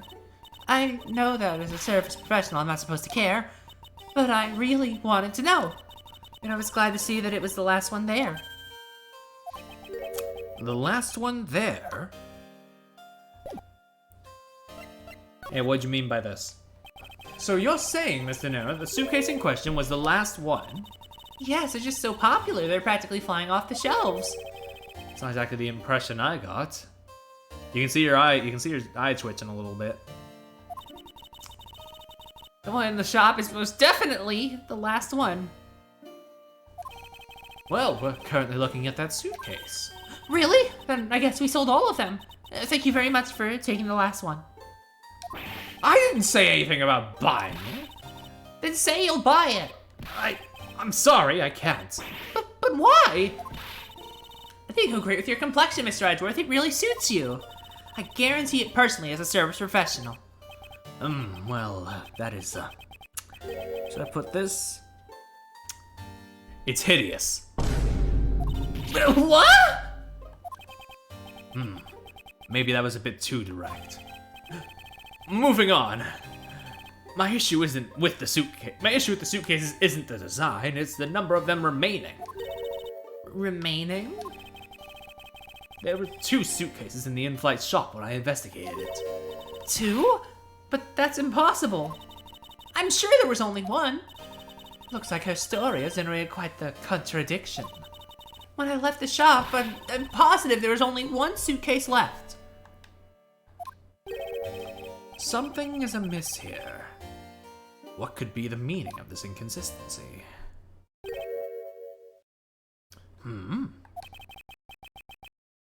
Turn down the saturation by like 50%. Exactly, yeah.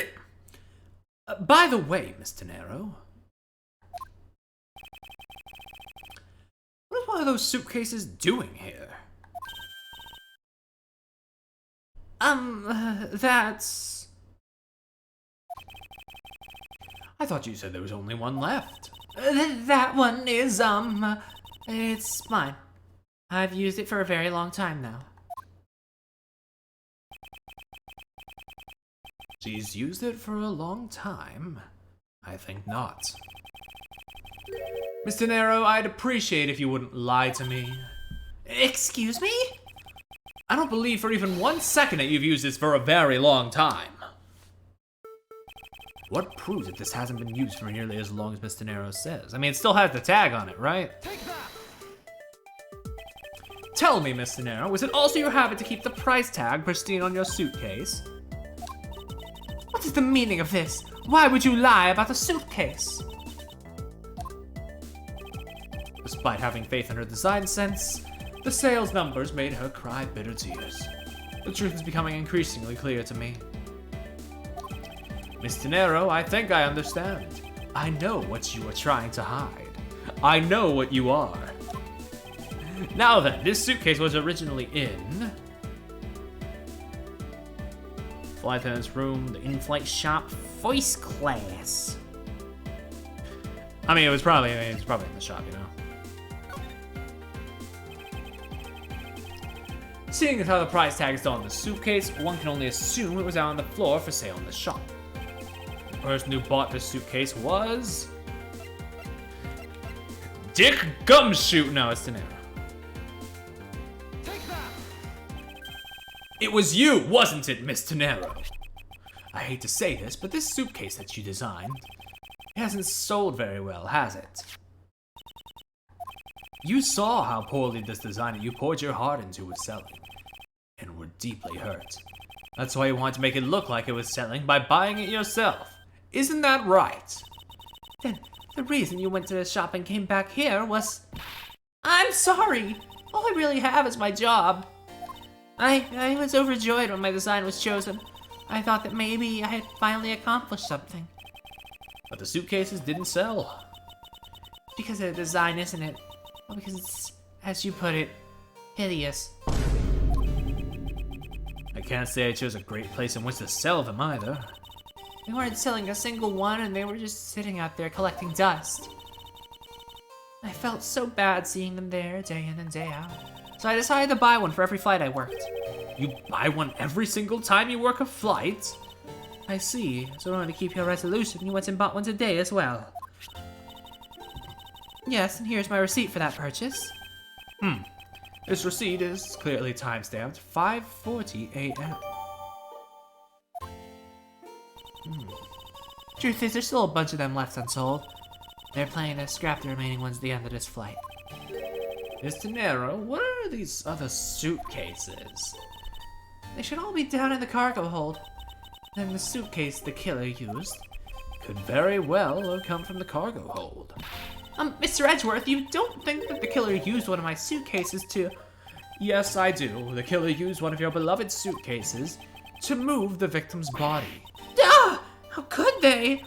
Suitcases were meant to be faithful partners to our passengers on their trips. It's all I ever wished for them to be. Miss De Niro, is there any other way to get to the cargo hold other than the elevator? The only other way is just through that door there. What about security? That door has no special lock installed because, just to enter this room, you need a special key card that only crew members have access to. Which means that the culprit is someone who can enter this room, eliminating the passengers and leaving only crew members as potential suspects. I can't believe it. Yes, Francisco? Going on these wild goose chases, you're a disgrace to the Von Karma name. And what do you mean by that? The suitcase came from the cargo hold. The fact alone tells the whole story. Yes, which is why I said the culprit must be a crew member who used their key card. Miles Edgeworth! You're proposing that the killer rode the elevator from the cargo hold, correct? Yes, that's the only realistic possibility.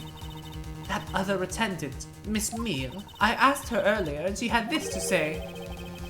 Sick information out of Miss Meal. In order to make the elevator go down to the cargo hold, a different key card is required. A different one? Yes, and the only person who holds that particular card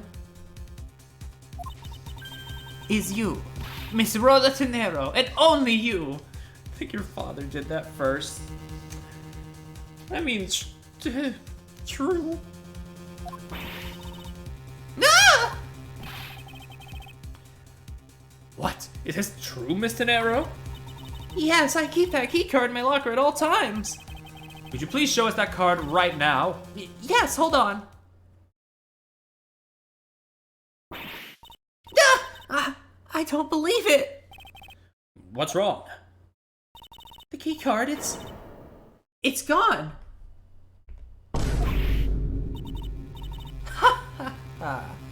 Very clever.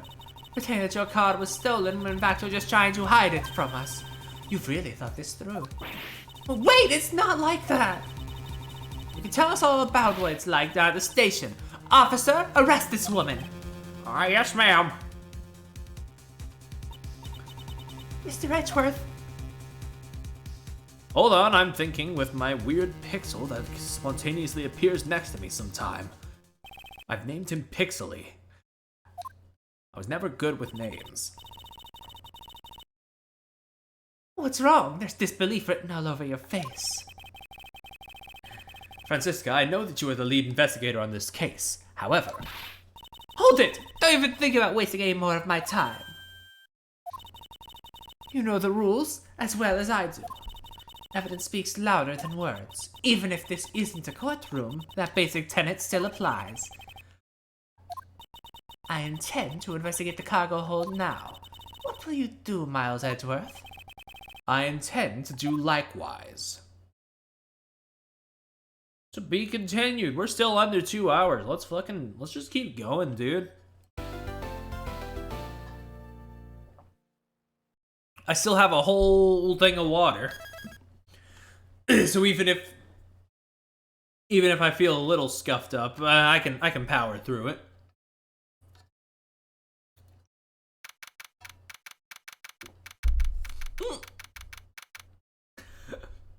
I was drinking and then the front-facing Gumshoe sprite hit me like a truck. I don't know why it looks so funny to me.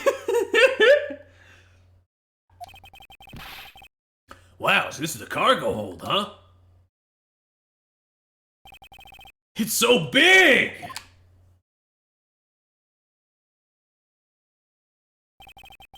This plane is a special model. It's with a super large cargo hold and ultra luxurious first-class seating. So this is the real scene of the murder. There is certainly a high probability of that, which is why we are here, correct? Okay, let's get investigating, sir! Begin investigation! Alright. Whoop! Holy shit! Holy suitcases, Mr. Edgeworth! It's like an all-you-can-use suitcase fit. These must be all the leftover ones they couldn't sell. Ones the company is planning to dispose of after this flight is over. This paint job is really cool, don't you think? It practically screams artsy! Mr. Edgeworth, holy fuck! Oh, why not purchase one then? I'm sure it will bring you much happiness. You think so? Maybe I will. Let's see. $1,200! I think I'll pass. Mr. Nero wonders why I don't sell. And Mr. Nero buys one between every flight? Need 2 jobs just to buy one. It definitely looks like one is missing. What is this brittle substance I'm stepping on? It's a bunch of glass fragments?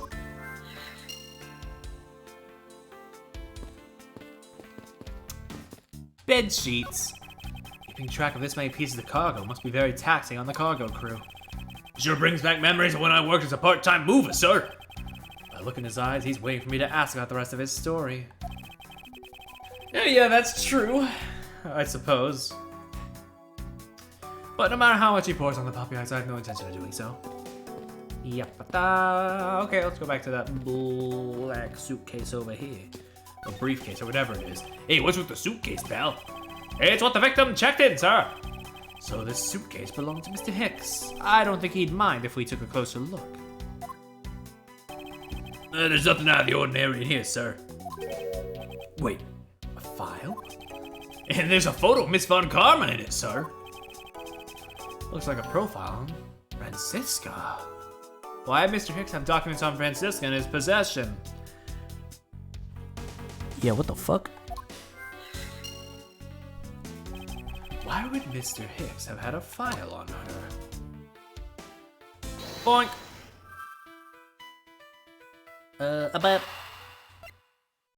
But I don't know if they like match up, but you know, it's worth a shot.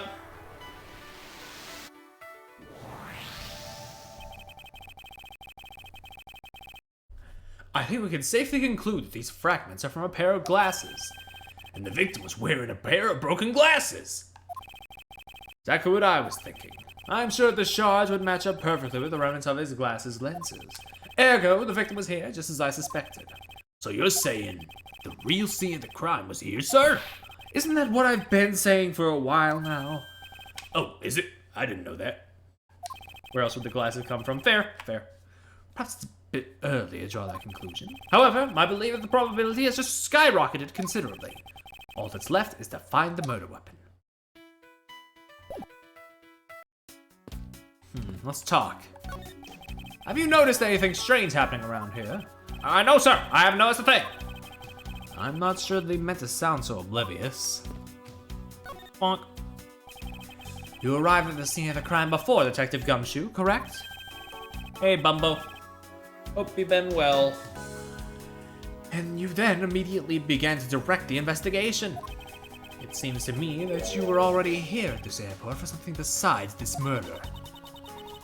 Yes, I was. Why at this airport, though? I've been following a very large and involved governmental level international crime. But it's much too large for one person to take on alone, so it was decided that I should form a joint investigation with Interpol. So it was then decided I should roll a joint... Interpol was involved? It's a top secret operation, so I really can't tell you any more than I already have. Thank you for the hydrate. Oh, I'm out of practice voicing. Yay. Alright. Well, now we know how those two pieces connect. So, a boink. Boink. And that's all the logic parts for now. No dangling threads. For that, anyway. We still have to solve the mystery, though. Now, why would Mr. Hicks have documents profiling Francisca? Oh, I know! I bet he's a big fan of Mrs. Von Karmas. Jesus Christ. Francisca said that she had come to this airport as part of an Interpol investigation. Oh, maybe Mr. Hicks had heard she was coming here and he followed her. Detective, I think it's more likely that Mr. Hicks was, in actuality, Interpol agent Hicks. This is awful. Oh wow, I come onto this stream and I immediately get slandered. Great.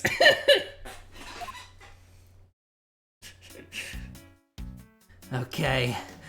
Oh god, I'm not British. What do I do now?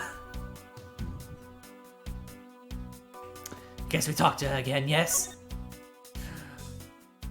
The truth behind Hicks. You came to this airport to rendezvous with the victim, didn't you? Nonsense! What are you talking about? Hi, Hannah. Hi, Hannah. It's me, Charlie's grandmother. Your Perry is not here for a few minutes. We found a profile detailing information about you in the victim's luggage. I suppose it was prepared for him so that he could recognize you when he landed. Which makes him not Mr. Hicks, but rather Interpol Agent Hicks. Isn't that correct? I should have known you'd figure it out, Miles. But it looks like they got to him first. So you really did come here to receive an Interpol agent then? Yes. Agent Hicks was on the trail of a very large international smuggling ring. Oh, fuck. He went undercover to investigate this crime. They asked me, do you want me to be evil? Well, he did pull somebody out from like the 6th or 7th circle of hell, so that tracks. I was supposed to receive a call from him on his cell phone once he had landed. I never expected to receive a call about this murder instead.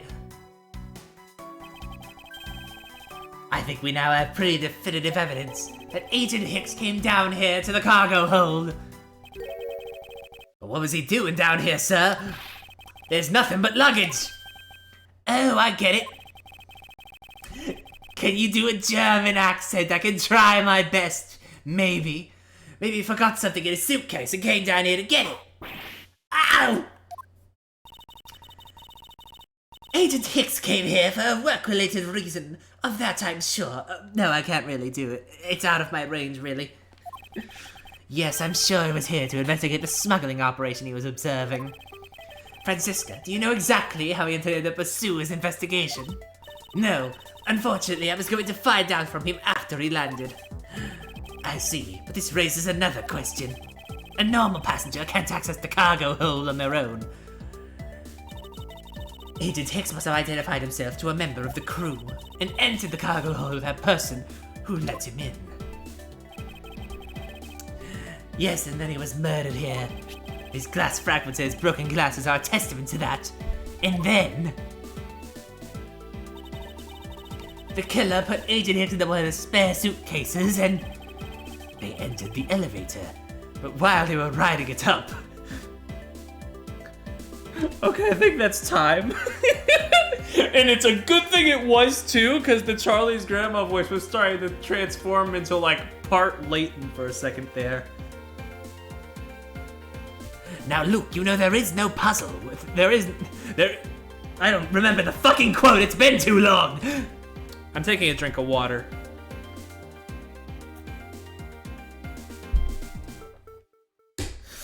Fucking hell.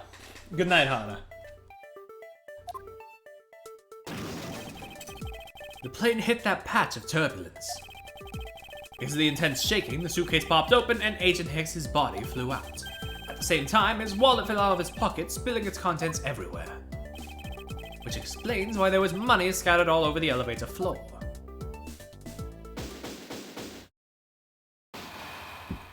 Oof. I think it's pretty easy to say who the culprit is at this stage. What? Really, sir? I know what you're thinking, Miles Edgeworth. But the killer can be none other than Miss Rosa Tenero. Wow. Let's go. If it was a crew member, any one of them could have shown Agent Hicks to the cargo hold. But the point to keep in mind is the key card that allows the elevator to come down here. The only person with such high-level access is Mr. Rosa Tenero. I'd say it's a pretty decisive piece of information, wouldn't you?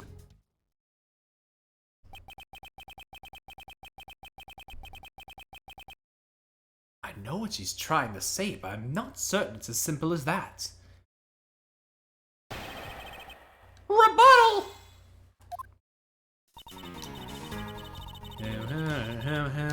But the point to keep in mind is the key card that allows the elevator to come down here. Well, it's highly likely the key card was stolen from Miss Tenero. It's highly likely. Is that possibility the best you can come up with? And you call yourself a disciple of my father? Yes, well, while I don't have any evidence, Be quiet! You're a disgrace. There's more evidence pointing to Miss Rosa Tenero, you know. It's not just the key card that gives her away. Are you talking about the murder weapon? The Mr. I Fly piggy bank? Yes, she is also the only person with a key to open that display case. Further, there is the matter of the key. It is like that hold the murderer's way. The only person with such high-level access is Mr. Rosa Tenero. I was probably supposed to press that new shit, actually. Boink. But that is a fake. Stop right there, Miles Edgeworth. You don't have any proof of this is just a red herring. If you must keep on insisting that's a fake, then what is the real murder weapon and where did it go?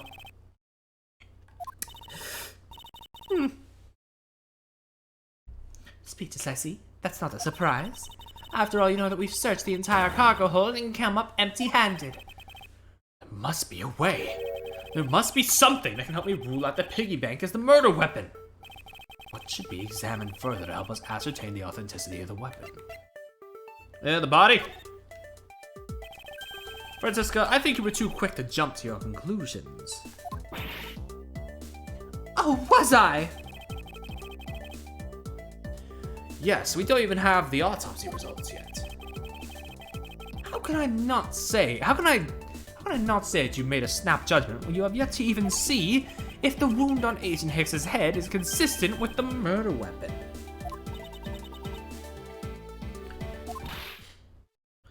Scruffy? Yes, sir. Contact the medical examiner's office at once. I wish to hear the results of Agent Hicks's autopsy. Yes, sir.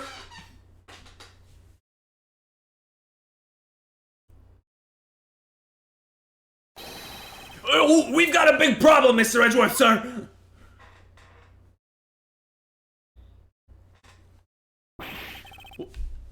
What is it, Detective? They're still doing the autopsy, but they say they already know this one thing for sure. Report now. The doc said that's one giant bruise from beating his shoulder down, from a beating from his shoulder down to his mid-back. From the victim's shoulder to his mid-back? He was beaten over such a wide area? Well, I'd say maybe it's a sign the killer had a grudge against Agent Hicks. It wasn't just his head. The killer went all out and hit him multiple times, sir. Scruffy, what is had a grudge against Agent Hicks supposed to mean? Well, that's, Was the wound on the victim's head consistent with the murder weapon, Detective? Oh, well, they said they were still looking into that, sir.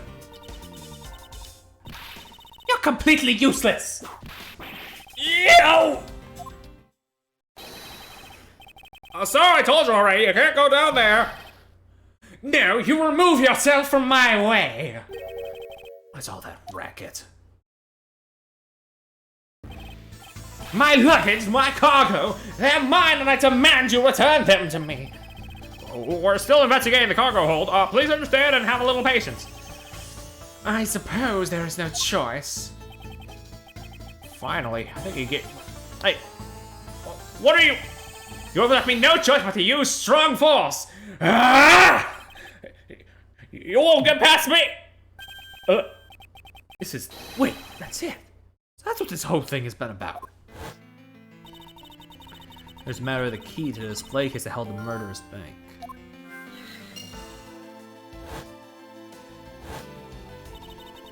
Oh, he's fallen though. After all, you know, we had searched up the entire cargo hold and come up empty-handed. The doc said that it's one giant bruise from a beating from his shoulder down to his mid-back. Ooh. Seeing that in a visual is yike. Oh, yeah, he's fucking conked out. Damn. Well, really, there's only one cause of death. Really, when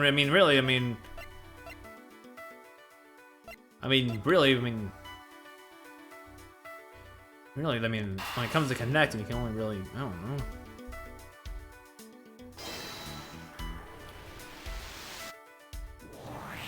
Even if I know it's not, allegedly the killer struck the victim many times over, which is why there was extensive bruising over such a wide area.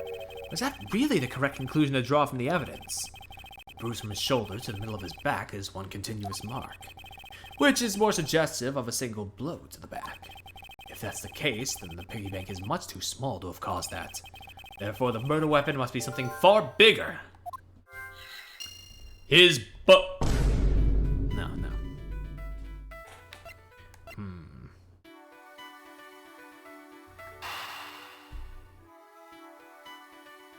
Size of a weapon that couldn't be found.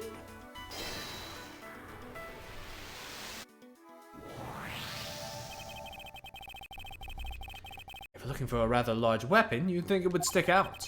But so far, we haven't found anything that resembles a weapon of any sort. Perhaps, just perhaps, it's something we all overlooked from the very beginning.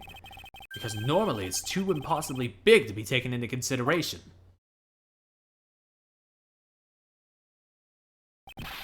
What was that all about? Was he trying to jump his way down here? Francisca? What? What do you want? I found it, Francisca. I found the real murder weapon. You did? He really jumped. I didn't realize it until now, but the answer has been right in front of us this whole time. He might be hurt. We should go check up on him, sirs. There's that pompous attitude of yours again.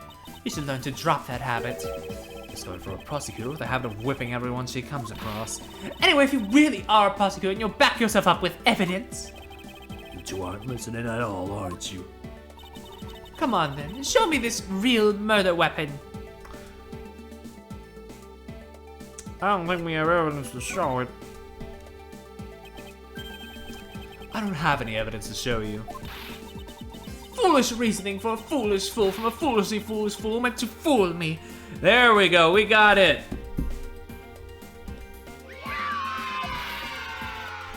What do you mean by I don't have any evidence to show? Perhaps I should have phrased it as that which caused Agent Hicks's death is incorporeal. It was a fucking ghost! No. Forgive me, but I do believe I figured out what was the real cause of death. Free fall. The victim fell from a great height and subsequently died as a result. In other words, the real cause of death is free falling to the ground. He fell to his death? Yes, this is the only plausible possibility. I mean, the victim has extensive bruising on the back of his head and his back. And the only rational explanation for his injuries is that he fell to his death. But the murder happened inside this plane. I know. Are you claiming that there was some place in this plane from which he could have fallen from? As I said earlier, the answer has been right in front of us this entire time. You can't mean... Yes, I do. The victim fell from the top of the stairs onto this very cargo hold. What? Then, we're in trouble! We have a second death on our hands, sirs! Oh, don't get my hopes up. Hey, you tell me you aren't dead, pal! Quiet, why are you screaming? Fuck! He's alive! Why is the button not going? And there you have it, Miles Edgeworth. It's not possible that Agent Hicks fell over the railing to his death. Thank you. That man is living proof of that. I suppose it's true that's not possible, given the current circumstances. The current circumstances? What is that supposed to mean? Suppose that large piece of cargo wasn't there at the time. What would have happened then? You would have been a Morginian pancake for sure, sir. I suppose that man over there wouldn't still be breathing. But the reality is that the cargo box is there. So there is no point in entertaining your wild hypothetical scenarios. It may be there now, but there's no proof it was always there. Ha! As if there could have been a giant window of time when that giant box was not there. Ah, but there was. What? What can I use to show her that it's possible the box was not always where it is now?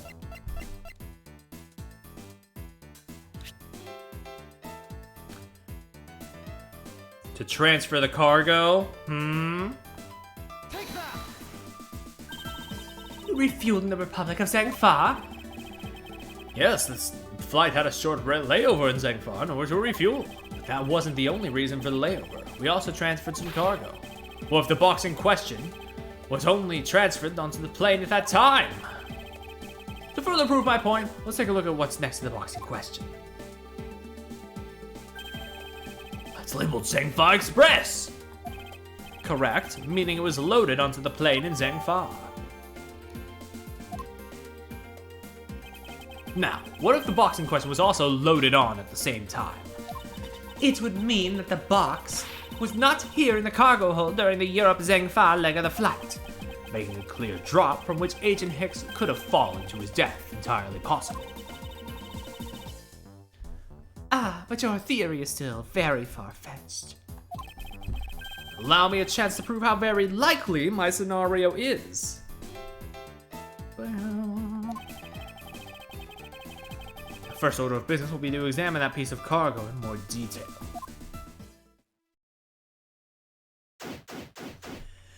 Alright, I am going to be right back. I need to stretch my legs a little bit.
All right, we are back. Let's get back into the investigation. Warp.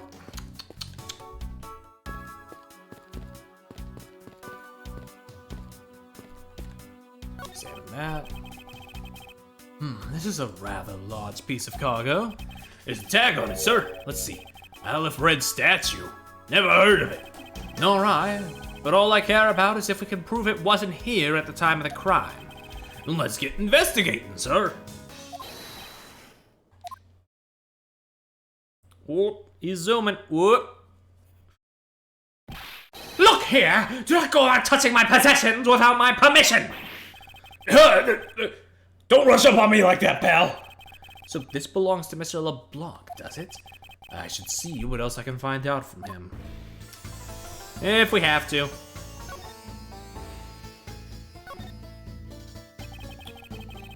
I take it that this large piece of cargo belongs to you, Mr. LeBlanc. Of course it is mine. I shipped this fine piece of art from Europe. This Alfred statue is worth 10 million cents. No, maybe much, much more. Mr. LeBlanc's reason for choosing this plane must have been the large cargo hold.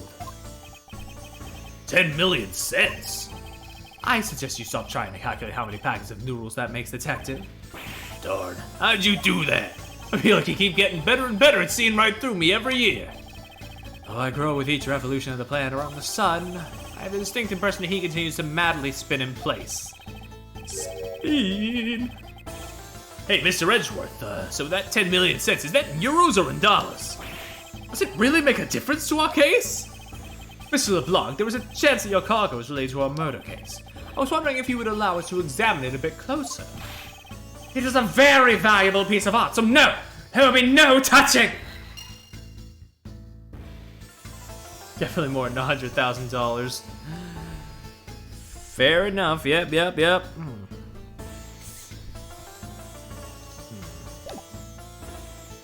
Is there anything else we can do, or? Oh. Don't worry, DD Droid, I just did.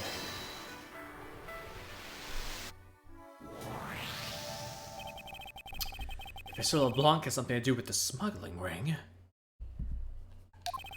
then it's possible this fake statue is brought on board in Zhangfa.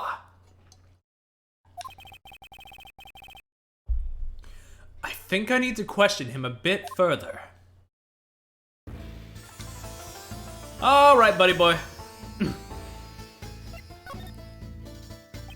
About your statue, Mr. LeBlanc, I wonder if it might be a fake. What? How dare you say my art is fake?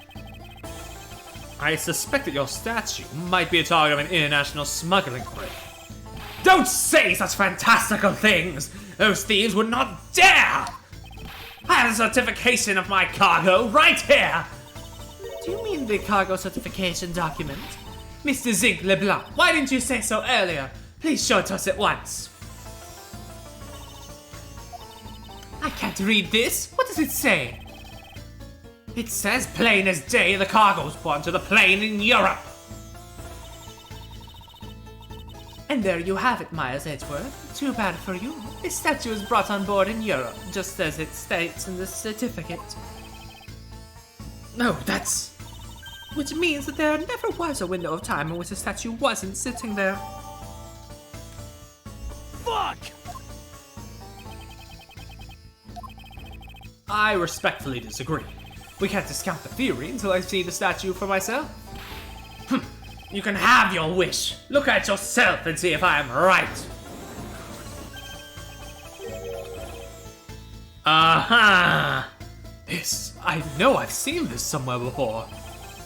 This is the Owl of Red? Gives us such a feeling of art. I can practically smell it. This statue has a high amount of historic value. If it was unfair at a museum in Europe, I brought it to this country to exhibit it. I believe a closer look is warranted here. Alright, so this is the infamous Alfred statue. What is it, Mr. Edgeworth? Did you find something? There's something wrong with this picture. We should examine it in more detail. Let me look at the others. Let me look at the picture of the statue for reference. It's as I thought. The eyes were fucking red.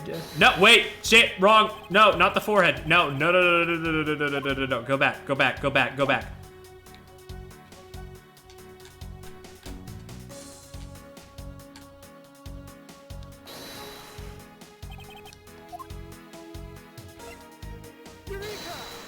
There we go.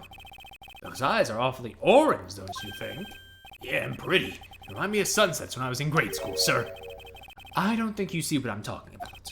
No, I do, but it's really like the color of the sun when it's setting, sir. The memories. I remember standing out in that field, spinning with my arms out until I fell ill. I don't care about sunsets, whatever they are. Focus, detective. What color are the eyes in this photo? Sir, they're red. As I thought, this statue was a fake. Mr. LeBlanc? What do you want? Do you not know I'm a busy man? I allow you 2 seconds for your answer. You can't strong-heart me before strong-heart. Fuck out of here. The Ale of Red, I suppose, is your pride and joy, is it not? It's the biggest trophy on this European trip. Do you know why I wanted to possess this statue? Also, I know it's technically Strongheart after Strongheart for going by timeline, but I mean in terms of like releasing the games. The trigger started 17 years ago. Better grab a chair, sir. Sounds like this is gonna be a long story. Mr. LeBlanc, I regret to inform you, you have my heartfelt sympathy, but What is that? Sympathy? For what? You'll see. I'd like you to compare the eyes. That large fellow there has very bright and pretty eyes compared to you. I wasn't talking about the two of us. I mean the eyes of the statue in front of us and the one in this photo. Why the sudden yelling? Now that... Oh. Here's a photo of the statue on display at the museum in Europe. Ah! Now do you see, Mr. LeBlanc? The statue before us is a fake. A fake? I believe that even further examination will be required. Now we've confirmed this is indeed a fake. Must be some sort of proof this was brought on board in Zhangfa. I'll present to you evidence that will resolve the remaining contradiction. That's the wrong button. No, actually, it's the eyes again. Oh my god. Oh.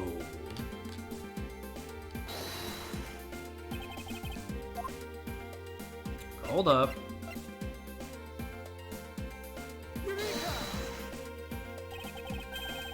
There's clearly a contradiction here. What are you going on about? Just a simple case of a cargo cover getting stuck under another piece of cargo. That's not possible. But it is. It shouldn't be this way, but the statue is on top of the cloth. Supposing that the neighboring piece of cargo was brought on board in Zhangfa, there is no way that any part of it should wind up under something from Europe. Which means that this fake statue was smuggled on board in Zhangfa. But then what about the cargo certificate? Let me ask in return. What about Agent Hicks? Why did he come down here in the middle of the flight? There is only one reason why. To secure proof of smuggling activity aboard this flight. So you say, but I don't believe he had that. So you say, but I don't believe he had to do that mid-flight. They could have just as easily inspected all of the cargo after the plane landed. That may be true, however, you have it backwards, Francisca. Sure, Agent Hicks could have waited until after the plane had landed. But he had a reason for coming down to the cargo hold. Suppose he had found the fake at the airport. Would have been after the swap had occurred. At that time, the suspicion would naturally fall into the statue's owner, who would have no way to prove that the statue was switched without his knowledge. Which means there is someone involved who is forging or modifying cargo certificates. Oh my god. I guess the victim knew the real version of this was gonna get nabbed, huh?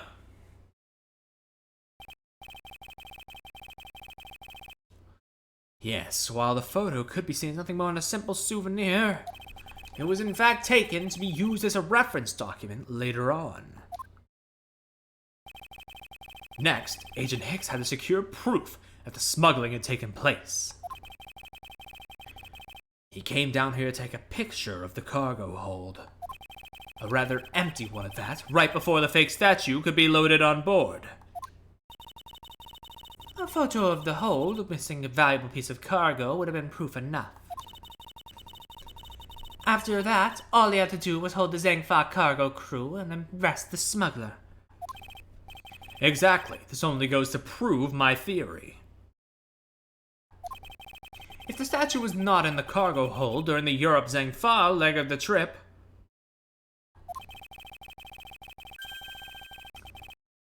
then there would have been enough height from which Agent Hicks could have fallen to his death. Officer! Move this statue immediately.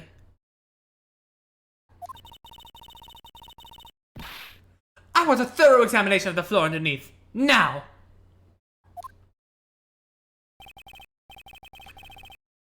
Miss Von Karma, I'm ready to report my findings. Go on. After moving the Isle of Red statue out of the way, we tested the area under it with luminol, and there was a reaction. I see. There was a reaction to luminol, indication that there was blood in that spot.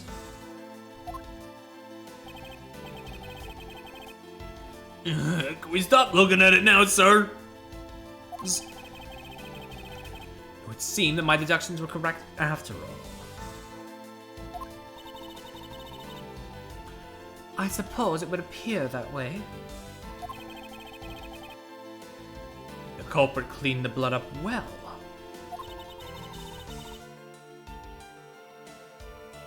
Do you know how the killer did that? How did the killer clean up all the blood?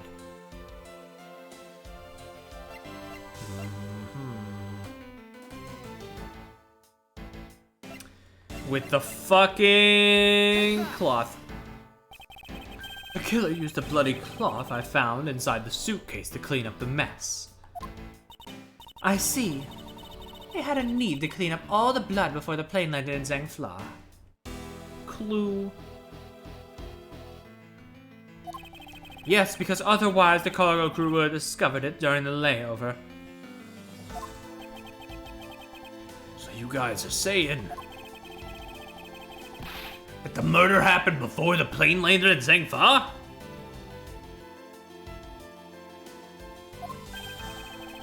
There's no other conceivable timeline for the events of the murder.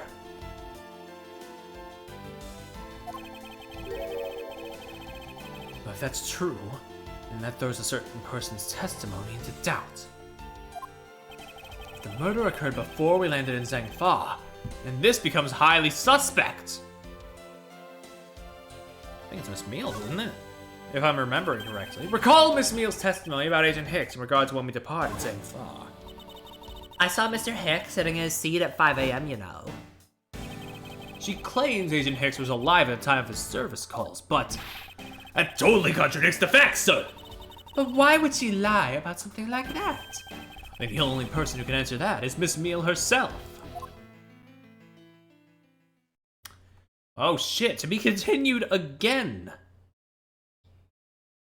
I'm gonna go with it and hope that this is a short conclusion part, please. If it goes over 3 hours before we start seeing signs of an ending, I'm just gonna cut it. I don't care how close we get. We'll see.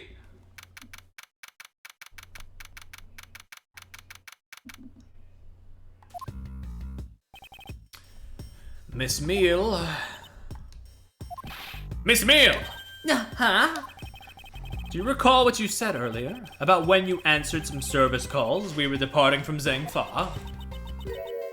Huh? You said that Mr. Hicks was sitting in his seat at that time. However, that is simply not possible, because Mr. Hicks was dead long before we ever touched down in Zhangfa. Oh? Miss Cabby Meal? Maybe I didn't see what I thought I did? No one can make a mistake so large, Miss Meal.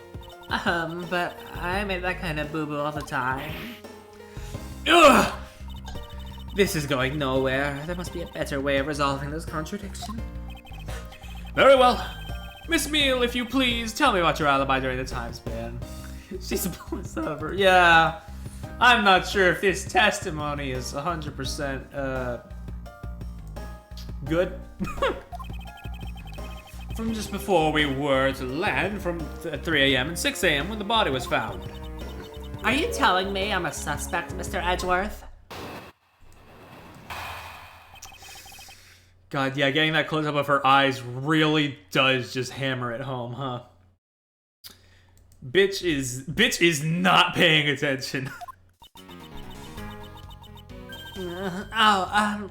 Yeah. From 3 to 4, I was, in the flight attendant's room, all by my lonesome self. Yeah, and from 5 to 6, I was, in the flight attendant's room, all by my lonesome self.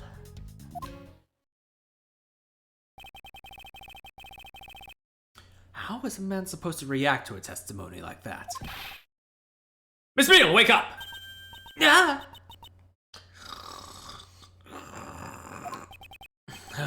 She fell asleep again. Maybe she's just overworked, you know? Maybe she needs the sleep.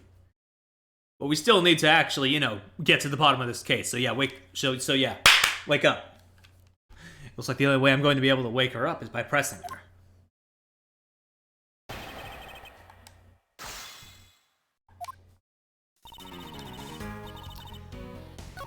from 3 to 4, I was in the flight attendant's room all by myself.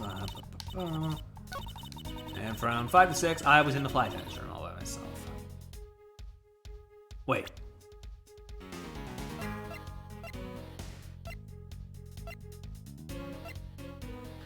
Wasn't there something? Maybe I should press if I don't know. Point. So you were alone the entire time, were you? Yeah, no one else even popped their head in to say hi. Oh, well, I think a contradiction just popped in to say hi. You fucking dork. What should I do? Should I raise an objection? Yeah, sure, go for it. Miss Meal, there was a clear contradiction embedded in your testimony. Huh? What are you talking about? It's not possible that you were alone in the attendance room the whole time from 5 to 6 a.m. I detest this man, best character in the series. I can't entirely agree when Herlock Sholmes exists, but yeah, he's up there.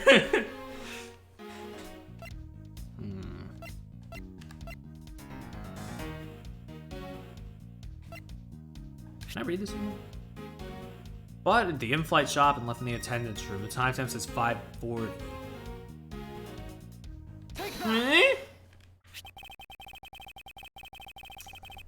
I wonder if you would be so kind as to take a look at this receipt, Miss Meal. Huh? A receipt? For what? It's for the suitcase Miss Tenero bought. Now, if I may direct your attention to the timestamp, as you can see, it clearly says 5:40 a.m. Miss Tenero? Yes? Huh? Why is the killer here? I thought you'd have her locked up by now. I requested that she be present as a witness so that we may straighten out your complex lie. She just has no reaction. Now then, Miss Tenero, between the hours of 5 and 6 a.m., you took a trip from first class down to the first floor in-flight shop, correct? Yes, I went to the shop to buy a suitcase, after which I went straight to the attendance room to drop it off. And did you see Miss Meal there at the time? No. So, Miss Meal, where were you, really, between the hours of 5 and 6 a.m.?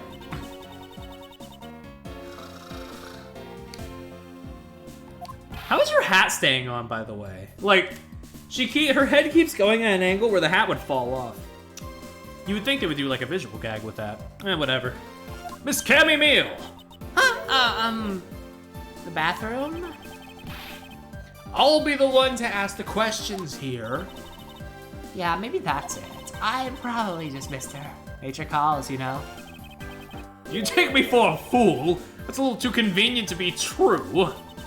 But it's the truth. Cross my heart, I took a fat shit.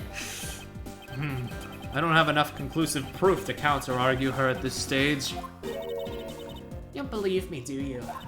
But please, won't you give me a chance and hear me out? Okay. I know you're suspecting me because I'm one of the crew, but you'd think then maybe you should also suspect Miss Rhoda too. Bars or whatever.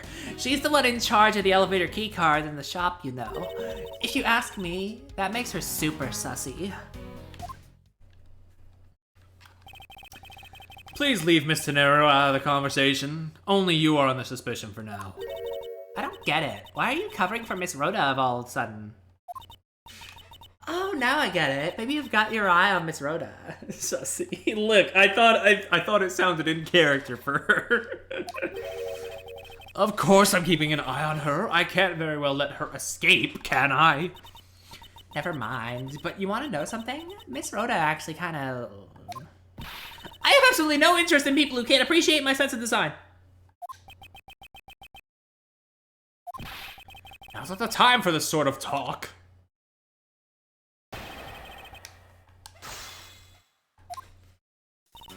I know you're suspecting me, yada yada, but you'd think maybe you should also suspect Miss Rhoda too. She's the one in charge of the elevator keycard at the shop, you know. No, Edgeworth can't have her because Edgeworth already has right. Hold it. And what are you in charge of, Miss Meal? I take care of the attendance room. That doesn't count! Aw, but I spent so much time in there, it might as well be my responsibility. Mr. Edgeworth, Kimmy is very talented in languages, so she assists passengers who may not speak English. Especially those who speak Burgundian. She is the only one on this flight who is fluent. Oh, you mean that kind of, what am I in charge? You mean that kind of what I'm in charge of? Why did you say so in the first place? What else could I have meant? Yeah, so I'm really good at Burgundian. She's fluent in Burgundian? And I suppose you're in charge of processing documents in Burgundian? Yeah, I take care of anything that has to do with Burgundian. Very interesting. If you ask me, that makes her suspicious.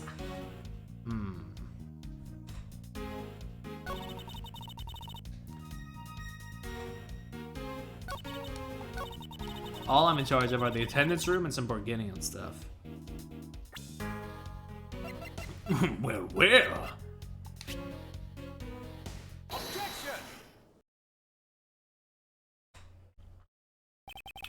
So, you're the only one in this flight crew that speaks Burgundian.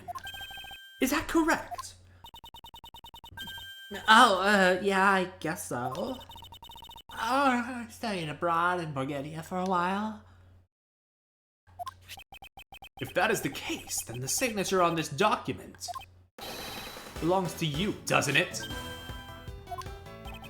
This is a falsified piece of documentation with only one purpose: to lead anyone who read it to believe that Mr. LeBlanc's statue was loaded in Europe. The only person who could have either prepared or processed this document in Burgundian is you, Miss Meal. Without your participation, the smuggling of the Aleph Red could not have occurred. Don't sleep while I'm pointing my finger at you! Oh, I wouldn't dream of falling asleep on you, Mr. Edgeworth. It's exactly as you say. Are you confessing to having participated in the smuggling? No, far from it. It's true that I was the one who signed off on that document, but you can't use that fact alone to make your allegation of smuggling stick. There's no direct correlation after all.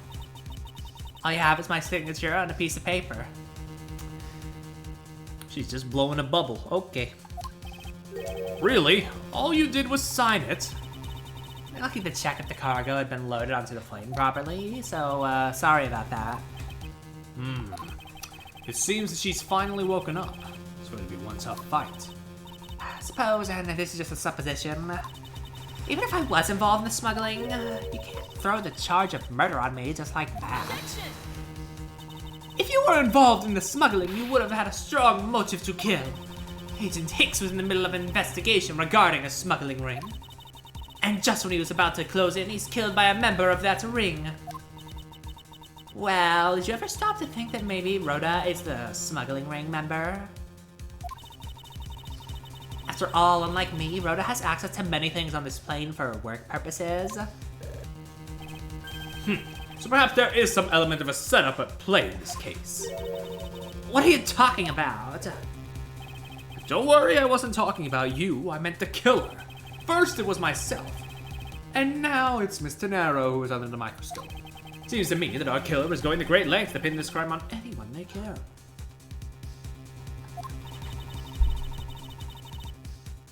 You have no proof that Rhoda is being set up, or that she isn't. Actually, I believe that she was indeed the intended target from the very beginning. I believe that the plan was to push all of the blame for the crime onto her. And this evidence will prove my suspicions.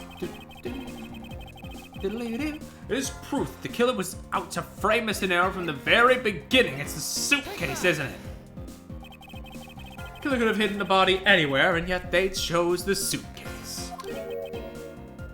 Why is that? Perhaps it was to move the body up from the lower deck to the first floor.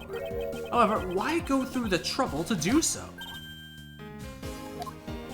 The only way all of these actions make sense is if the killer had wanted to frame Miss Tenaro for the murder. Miss Tenaro buys a suitcase on every flight she works without fail, but should her suitcase be switched with the one containing the victim's body, that would put her in a very tight spot.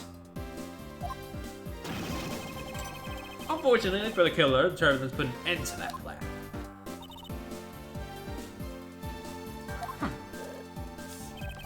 There wasn't enough time to put the body back into the suitcase. Ergo, they made do with whoever was at hand, adapted their plan, and tried to frame me as I lay unconscious on the floor. The killer went to hide the suitcase in the in-flight shop and brought the piggy bank back to the elevator in order to fabricate a false weapon. A lot of work for a fruitless endeavor. Wouldn't you agree? Sounds like the killer had a tough time too, I mean, why did the killer need to frame someone that badly anyway? That's because of the special circumstances surrounding this particular case. What special circumstance dictated the need for the killer to frame someone? Where the murder took place, when the murder took place. Probably where? I mean, you know, it's a pretty unique place to kill. The special circumstance is simply that the murder took place on a plane mid-flight. No matter which country, customs is quite strict in this day and age. So no matter what you do, the chance that the body will be found is very high. Therefore, no choice but to frame either Mr. Nero or myself. You wouldn't be able to get away with hiding a body in a suitcase unless you were, I don't know, some kind of judge who has like some sort of authority to bypass those sorts of like checking things or whatever. I don't know, hypothetically speaking. In other words, the only one who fits within the boundaries of the criminal's movements is not Mr. Nero or myself, but you, Miss Camomile. Only you and you alone could be the killer.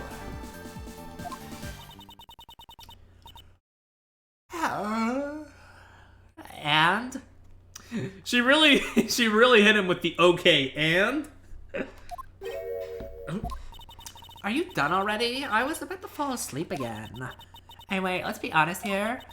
You don't have anything on me other than a whole lot of circumstantial evidence. I can see the outline of how the murder occurred, but I have no definitive evidence. Isn't there a piece of evidence that's still unaccounted for? Something that I still can't quite fit into the big picture? The phone. Take that! I don't have any actual evidence. I thought not. But that's because it went missing and still is. Missing? What do you mean by that? In the complex puzzle is this case, there was one piece I kept getting stuck on, and that is the victim's cell phone. Francisca, you were waiting at the airport for a phone call from Agent Hicks's cell phone. Or at least, that's what you told me. That's right. But Agent Hicks's cell phone could not be found at the crime scene. You mean the killer took the phone with them? Precisely. I suspected if we were to find that phone, it would lead us to the killer. Come on, get serious. If the victim fell to his death from that height, wouldn't his phone break as well?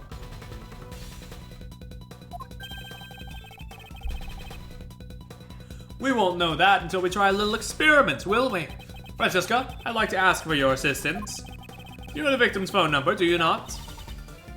Of course I do.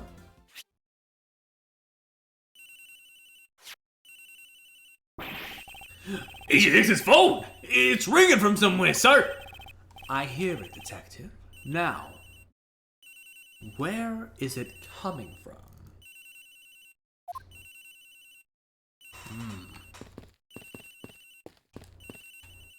Bitch! Miss Meal, wake up! Sorry, Mr. Edgeworth. I got sleepy all of a sudden because it sounds like a lullaby, you little child. You know, maybe she is a murderer. Gotta find that cell phone fast.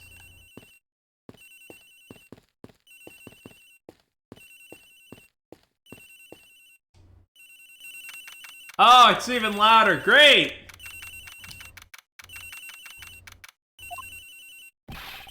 The ring is coming from somewhere in here, sir. Wait, no stone unturned, Detective Gumshoe. We must find it. Is it in here? The ring is coming from somewhere around here. It's not here, sir. I have such a bad feeling about where we're going to find the phone.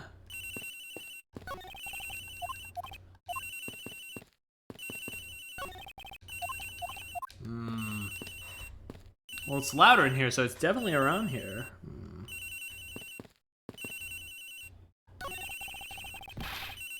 Ring's coming from in here, sir. What? No, it can't be. This has gotta be the victim's cell phone. Just whose locker is this, sir? It's Miss Tenero's. What? Oh my god, thank you for stopping the ringing at least, but oh god, oh fuck. The girl is out of luck.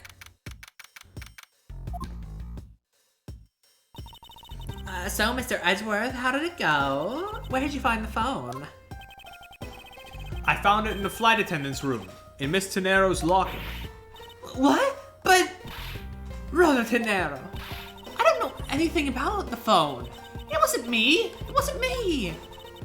Miss Von Karma, is it? I suggest you arrest Miss Rhoda Tenero right away. Wait, I have a theory. This is related to the incident with the key card. When the killer went to steal the key card, they conveniently stashed the cell phone in Miss Tenero's locker at the same time. This is related to the key card, all right. In the same way that we have zero proof that the killer did just that.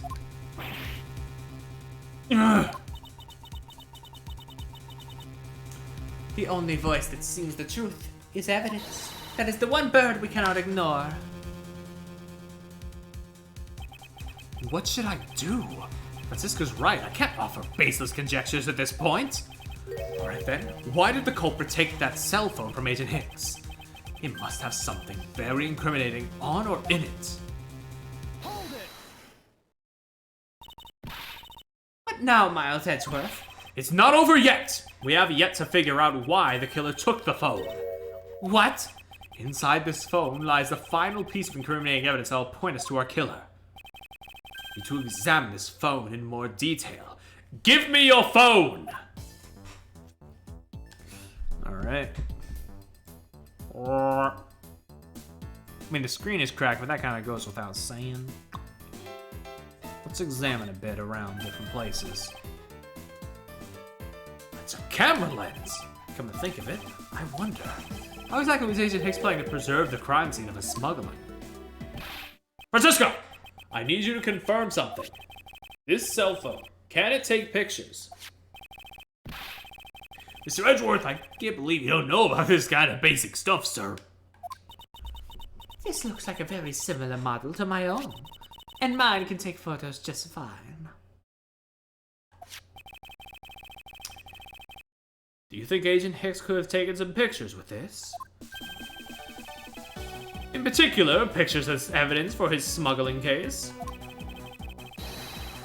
If so, there may be some very convenient photos hidden here for our killer smuggler. But the phone's all busted up, sir! Agent Hicks got Flappy Bird. Unfortunately, no. He wound up deleting it after it got taken off the App Store, which means, unfortunately, he cannot get it back. Even a super prosecutor can't repair a broken phone. I'll find a way. Don't you worry about that.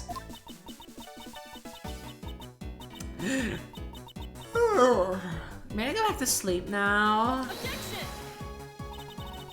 The LCD screens on the inside and outside are broken. That's for sure. But that's also reason enough to believe that the killer wasn't able to erase the data. What? What do you mean by that, Francisca? Feels like our killer isn't very familiar with electronics.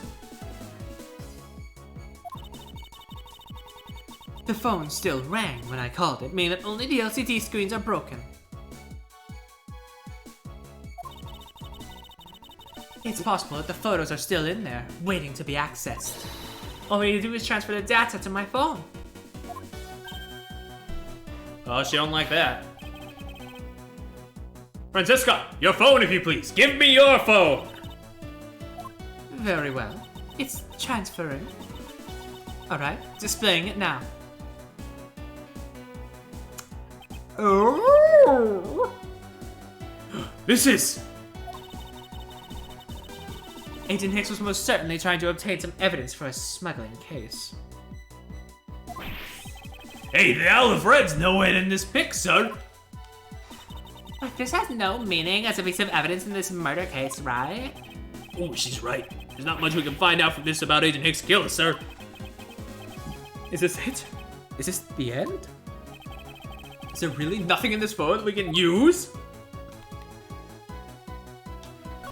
Hold on. What's all this? Oh, they are cargo ship from Bulgaria to Zangfa. So the reason they aren't here now is that they were dropped off in Zangfa. Mr. LeBlanc, can you tell me the contents of the boxes? Unfortunately, there's no English written on them anywhere. One cluster of boxes is written in Bulgarian. It says... It is cloth in English. Cloth? Could it be? Is this where the killer... What? What follows that scary face? Miss Meal? Yes? It appears that Agent Hicks was no ordinary investigator. He left us with a piece of evidence after all. A striking piece that will point out who his killer is. Ha! Maybe you shouldn't force your mistaken reading of a simple picture, Mr. Edgeworth. Ooh, but the banger music kind of says that we're on the right track, though. The Bulgarian cargo in this piece of evidence will point us straight to the killer.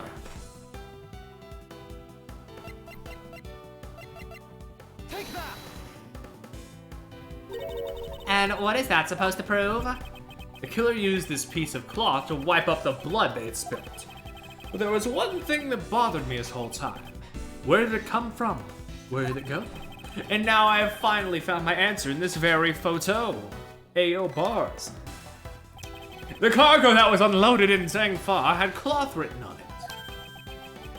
In Bulgarian, that is. And this is where the killer grabbed a piece from to clean up the blood with. That's right. The killer was someone who could read and understand Bulgarian. And the only crew member that fits that description is you, Miss Camille. Hold it. That's pretty flimsy. The killer probably searched through all the boxes looking for something to use. When you're frantic, you don't care if the box is in English or Bulgarian. Sorry, but I cannot agree with your assessment of the killer's indiscriminate nature. What? There was no need for the killer to tear through boxes at random at all. And if the killer supposedly could not comprehend Bulgarian, well then. Logically, the killer would have opened this box first, the bedsheets. Hey, it says bedsheets in English right on the box, sir. Precisely. And bedsheets would be perfect for cleaning up blood, wouldn't you say? Hold it. So what are you trying to say? That if I were the criminal, this box of bedsheets would have been what I had spotted first. However, the killer chose to use some Bulgarian cloth. Do you have an explanation for that? The killer didn't want anyone to know that the real scene of the crime was this cargo hold. So they were afraid to leave signs at the box, for the sheets had been opened. However, the Bulgarian cloth, well, that's a horse of a different color. Because the killer knew that it was going to be unloaded in the Republic of Zangfa? That's right. That is why the Bulgarian cloth was used. And the only Bulgarian reader on board who could make such a calculated decision is you, Camille. You and you alone. It would be very easy for us to confirm if any of the boxes were resealed. All we would have to do is contact the Zangfa authorities in time. We may even find other evidence to incriminate our killer within these boxes. So what do you say, Miss Meal? Why not confess your crime here and now? Or would you rather wait and see what we find out from our investigation in Zangfa?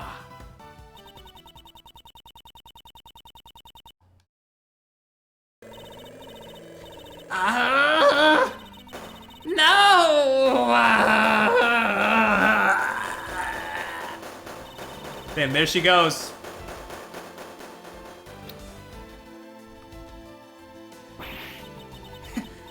He was Interpol. I couldn't stop it. I brought him here. he started taking pictures. I couldn't be found out. Yeah, the sprite work's always great. Like I said, I don't mind the change to 3D models in the later games, especially when Great Ace Attorney like takes advantage of them so fucking well. But a part of me will always miss this sort of like sprite-based style. I was scared. I was in trouble. I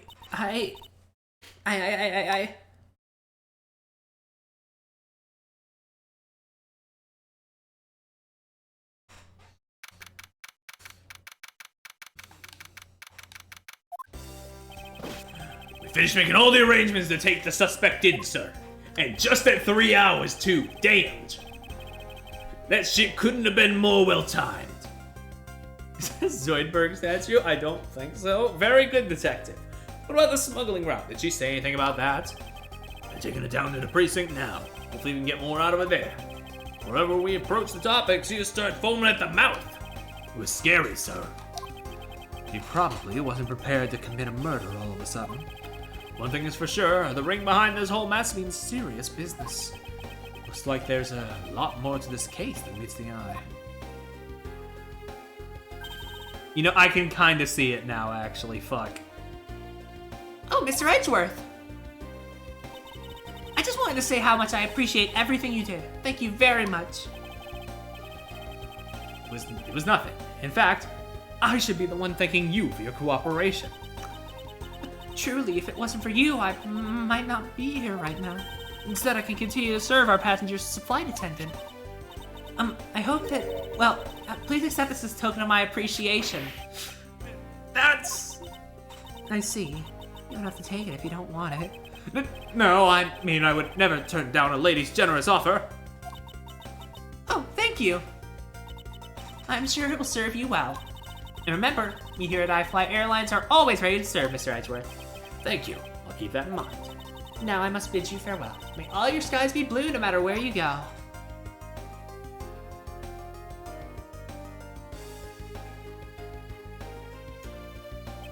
I can't believe we wound up investigating the whole day, sir, but boy, was it fun! Speak for yourself. My day was filled with earthquakes, elevators, and false charges. By the way, where's Franziska? Oh, she's filling out some customs paperwork for her departure. Departure? Yeah, Miss Von Karma's always really busy, sir. She's been flying from country to country to chase down some leads regarding the case. Detective, can you cancel the car I had you reserve earlier? You got it, sir.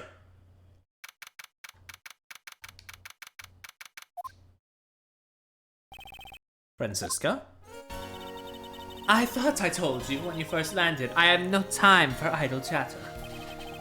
I have no intention of wasting your time. However, it has been a while since we last met.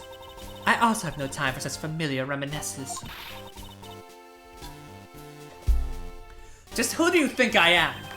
You are Franziska Von Karma, a very proud prosecutor deserving of much respect. Until only a little while ago, I was about a wretched mutt who was always losing to you. A dancing Pierrot living her life on the name and fame our invincible father built. True, your father, Manfred Von Karma, didn't lose a single case for 40 years as a prosecutor. However, I wouldn't say he was invincible. What are you talking about? The group I'm on the trail of is a little more troublesome than most. The smuggling route we found this time is only one sliver of the big picture. Sounds like a dangerous assignment. You really don't have to worry. I can take care of myself. Yes, I suppose you can. Plus, there is another agent on this case with me. He got shot and I shot him. Oh, another agent? He's a star among Interpol agents and has the highest successful arrest rate. Who knows? You may even run into him one day. This means you will definitely run into him someday. Yeah, no, I got that. I was simply caught up in this one case. I hardly see how we would cross paths. I suppose. But I doubt he would say the same.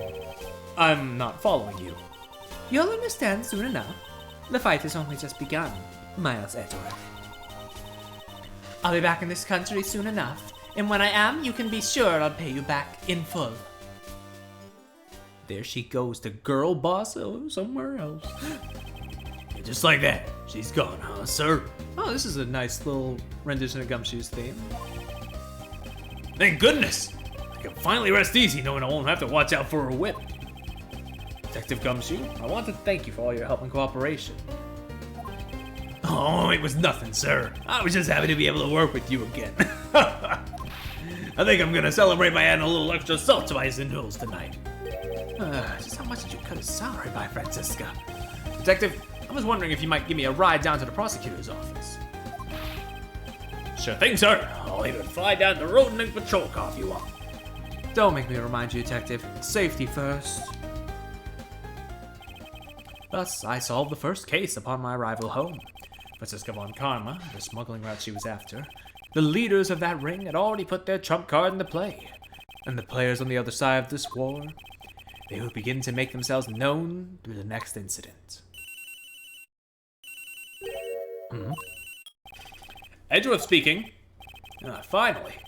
Well, who knows how many times earlier, but I couldn't get through. And you are? Forgot my voice, Miles, my boy. Oh, who is this?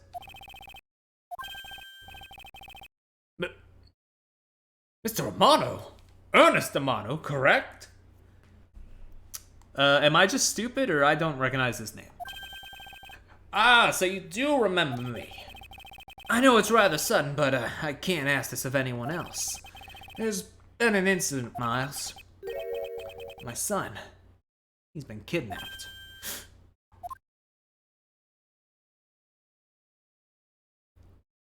Oh, shit. Well, that's a hell of a cliffhanger. The kidnapped turnabout. Sheesh. Well, on that note, we will be stopping the stream here. I will pick up next week with more Ace Attorney investigations. So far, the game hasn't really wowed me, but it's been pretty solid so far. I've heard things about this case. But for now, thank you for coming, thank you for staying, thank you for watching the show. I'll see you around. Tomorrow's Fall Guys.